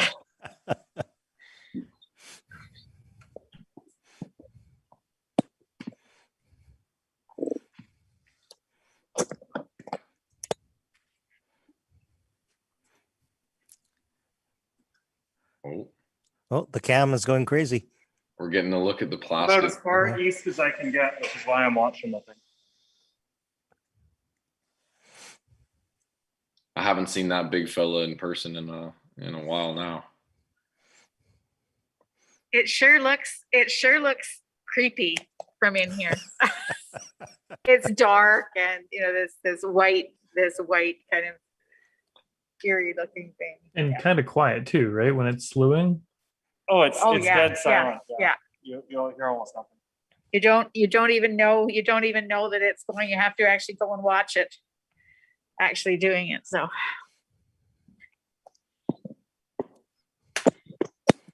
okay. Still acquiring. We'll be here soon. What are the streaks across? Stars going through the frame. Oh, okay. It's slowing right now, right? It's just back to tracking now. So it's just And coming it's in. like on multi-second exposure, right? So it'll take streaks when it's moving. Yeah, 15 seconds for the exposure right now. So we'll hope. The moon's over there. That's why I was reluctant to go for it. But the dumbbell has never been good on this camera. I know that from past years. And the veil, if we can get it, is a nice tie-in because it's a supernova remnant. So it's a more extreme version of the conversations that have taken place tonight. Oh, it doesn't look like we're doing too well. Yeah, the veil's tough. I can pull it in with this camera. I just can't pull it in cleanly with the moon. Too bad. There's a little bit of filamentary structure up here, but not too much. It's not really pulling through. So sorry for the letdown, everybody. But if it's any takeaway, the fact that we failed on the veil means we also would have failed on the dumbbell. So I'm going to see here. I might actually have a photo of this from when I've shot it with the telescope before. So just give me a second. So if we wait a couple of weeks, I think we're going to have better luck, I think, on all counts, I think. So give me a moment. Now, Same. apologies. I don't. Oh, Nope. saying hello to Dr. Boulder there. Mr. Boulder, hello. Oh, He's Okay. just walked in. I Okay. was wondering who that that's was. Plasket for tonight, Yeah. everybody. We are now officially relieved. So thank you so much. Have a good night. And we'll see you for the next one. Okay. Thank you. Bye. David, would you like to start? I believe maybe we can finish off the night with this. I hope this is the case. Maybe someone can confirm this for me, but someone sent me a while back a quick little Google Drive with some images taken from the main Plasket telescope. Oh yeah, there's a veil. And so this one here is the Veil Nebula. And I believe what we're seeing is the edge of a much larger nebula. And this is kind of almost as if it's think of it as like the military front as it marches outward from the Type 2 core collapse supernova that was once at its core. Mhm. So rather than accumulating enough mass to exceed electron degeneracy pressure and neutron pressure and so on and collapse all the way in, this star was so massive, it was 30 to 40 times more massive than the sun itself. It skipped the whole white dwarf phase and just went straight to Type 2 supernova. So rather than a little bit of white dwarf, the core sticks around for a bit, accumulates a bit of extra mass, and then goes supernova. That's Type 1. This one was just like, we're just gonna go for it. As soon as it ran out of elements to fuse, it began to collapse inward, went right past electron degeneracy pressure, and blew up into what's known as a Type 2 supernova. So this is not a reluctant nova. No, this one, they were not messing around, this star. This was a very massive star and got cut straight to the point. And so this is the edge of the Veil Nebula taken with the Plasket telescope. Just a raw image from what I understand. And so this would then encircle. It's a much larger piece of a circle that surrounds the core where the original supernova occurred. And then, of course, you can trace back a timeline for supernova, when the supernova occurred, based off measuring how fast the circle is expanding. And you can just, rewind the clock. If it's expanding that fast, and you assume it's been fairly constant over time, you can rewind the clock until it was at its original center, and you get a time estimate for when the supernova occurred. Thanks, Scott. So that's the Veil Nebula that we would have seen. All right, awesome. And thanks to everybody on here on the Saturday night. On behalf of all of the people that hosted, thanks to the viewers. I don't know what else we normally say at the end other than good night, because it's kind of late for us now, as it always does. Yeah, I had fun. Like I usually do. Yeah, this was a really good one. I think this went well. Amy, is there anything else to say before we say goodbye? Just remember to, like the video, subscribe to our YouTube channel, and click the notification bell, and then you'll know every time we go live. And to follow us on Instagram and Facebook for notifications and fun things, and maybe even a giveaway or two. Right. You said a giveaway for Instagram particularly, right? We're so close to 200. I think something might come when we get to 200. So you never know. But that's it. I mean, thank you everyone for joining and for the great questions on YouTube and on Zoom. Yeah, those are really good. Yeah. Scott did get something wrong. The Enterprise actually visited the Triangulum galaxy. Oh. Something went wrong with the warp engines. And it's no. That's the. We're calling into question the integrity of the force field around the Milky Way.